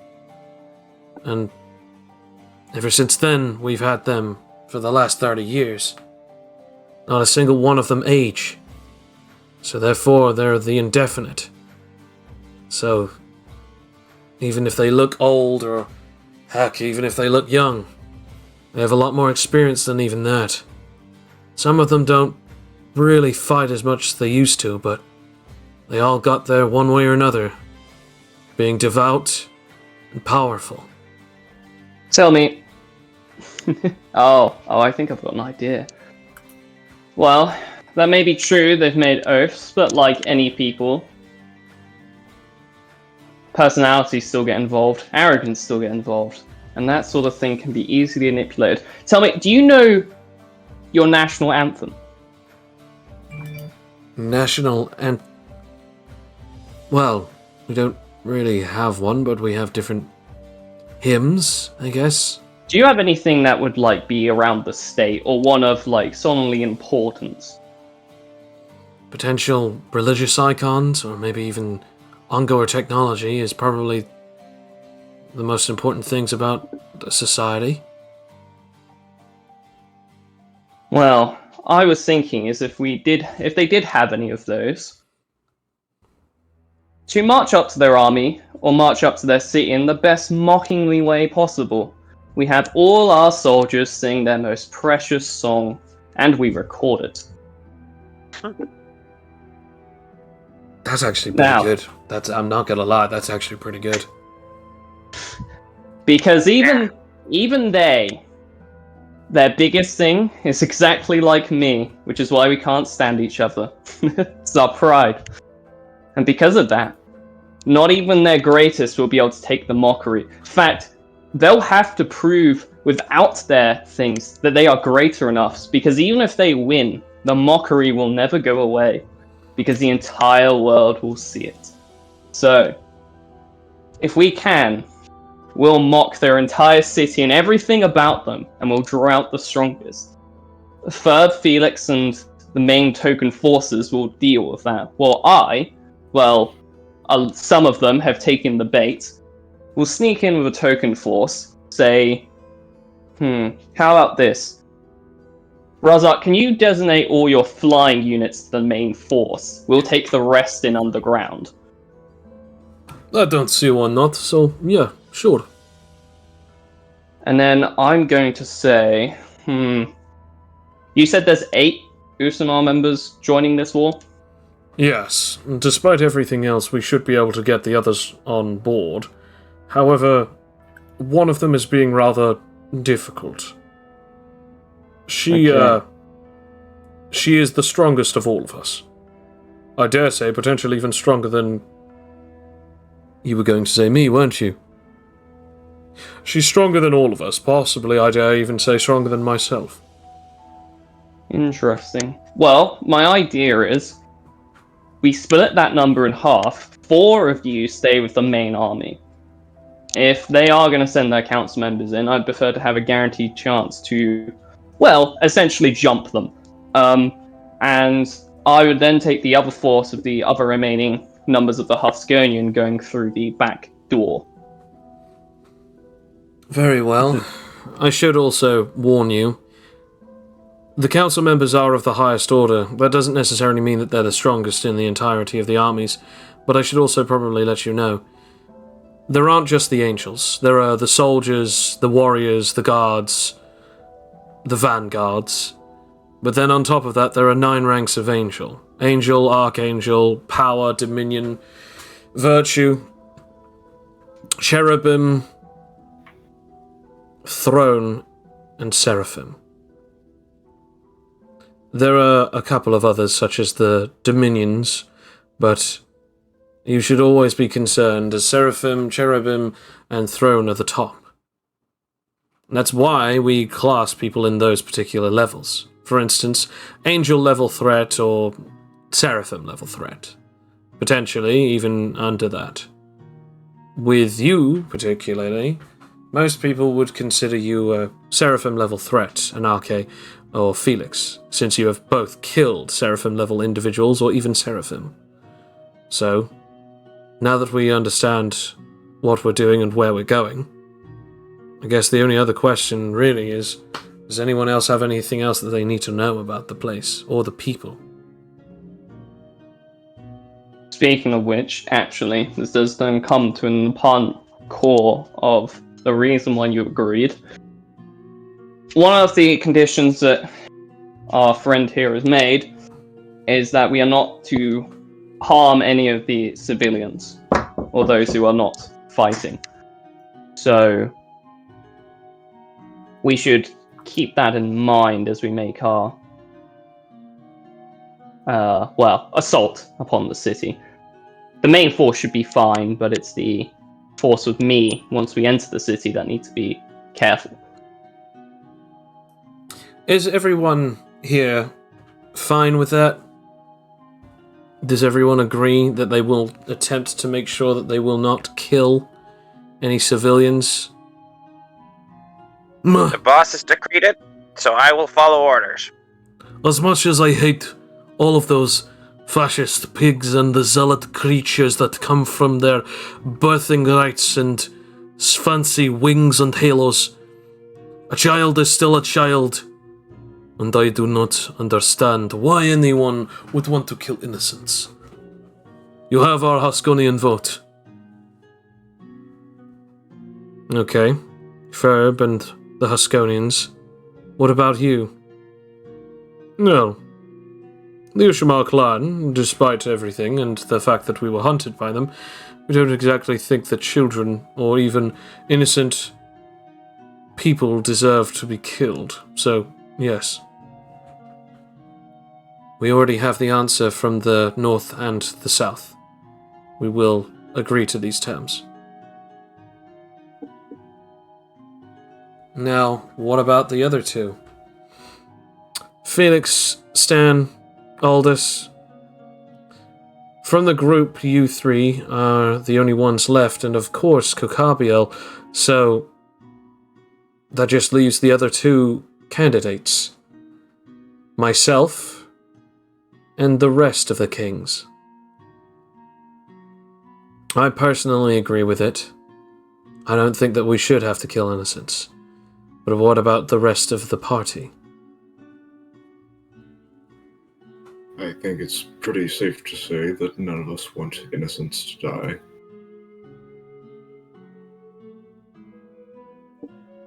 I will do my best to make sure no innocent blood is spilt on the battlefield. Aldous, Yes? what about yourself?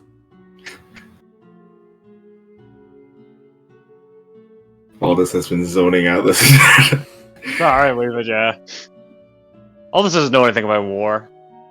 Do you agree with killing innocents, or do you think we shouldn't kill innocents? That is the question. That is the question. All this... I'm trying to think I what don't all this like that. Yeah, Oh, no, I don't think it's not anyone that. likes I'm trying to that. think- No, I don't mean that. I'm trying to think, would Aldous have realised that's what they're asking him about, considering I think he would have tuned out a bit? Like, I think whatever the other people want is right. Well, that would be horrifying if it weren't for the fact that everyone agreed with the same thing. Stan? And Stan just looks at them and goes, I don't see why we can't all come to this agreement, so fair enough. Of course, this is only Stan's clone agreeing to it. We don't know what Stan actually Exactly. and because that he's not here, none of us can figure it out. We'll get that sooner or later. Fine, then it's admitted. Felix will attack from the front. If anyone from the rest of the main party of the kings wish to go with him, you can, but then the other assault will go from the back. People from the Land of the Sunken Moon will attack from the front, as well as some of the aerial units from the Haskonian. Then the rest of the Haskonians and the Ushimar clan will then fight alongside the rear guards. And RK, you will be following those up and you'll be going with them. I believe that I'll stick with you guys.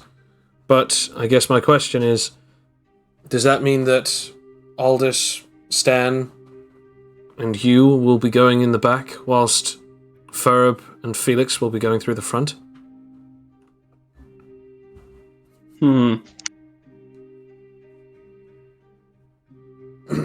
Well, technically, since I can be and make clones, I can be either side, depending on what the original me wants. Best would be on both, theoretically, but if I had to pick, I think actually the front lines would be better for you. We'll see what the original me says, but I can understand the logic. Alright. Also, Kakabiel. Yes. I would like you, if you agree, in the back line with the medics defending them. Not fighting them, but not fighting anyone, but more or less making sure they don't get bombed to death by other people. That much I can do. Alright. Well, I believe with that we basically have anything sorted. Obviously, if anyone has any other concerns, bring them up before the date. But I wish to, hopefully, go at least a day before their plan of the underground. Very well. The only question I have now is for Aldous. You're the only one who never explained or voted as to which side you'll be going, so will you be going with the rear, with Anarche and the others, or will you be going through the front, with Felix and all of the other fighters? I'll go wherever anyone wants me to go, I guess. I don't know. I'm not a strategy man. To be honest, if it's going through the underworld, wouldn't it make sense that we take the priest? That logic does make sense. It would also be useful to have a healer. We have healer on our side, you have healer, and they have many healers. It only makes sense. Besides, we are aware of this priest. The summon sorcerer, he has many abilities.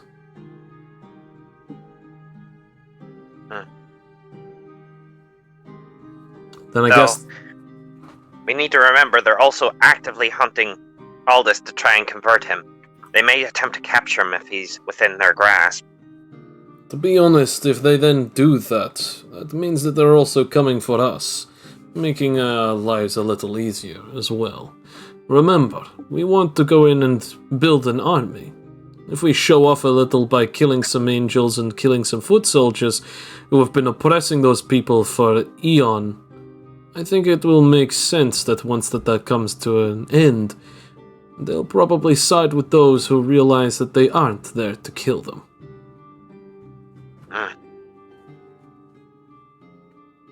That's true.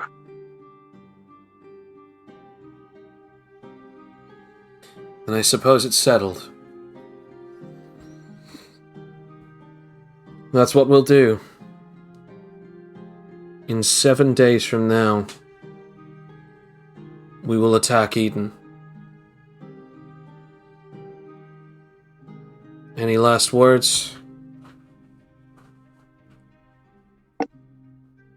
I wish you all good luck. Let us not be this war be the end of us. I wish I could make some kind of funny little quip right now about how all I've been doing is seeing fighting and killing. But all I can say is, whatever's going to happen here could potentially change the world, for the better or for the worse. A new era is going to arise from this. So, with all the promises laid claim, Pinky then takes out her revolver and places it on the table. We bring a piece of ourselves into this war and we sacrifice a piece of kindness. But hopefully, we can also rid ourselves of our violence. And maybe we can get back to a better world? One can hope. Let's make that outcome a reality. Indeed.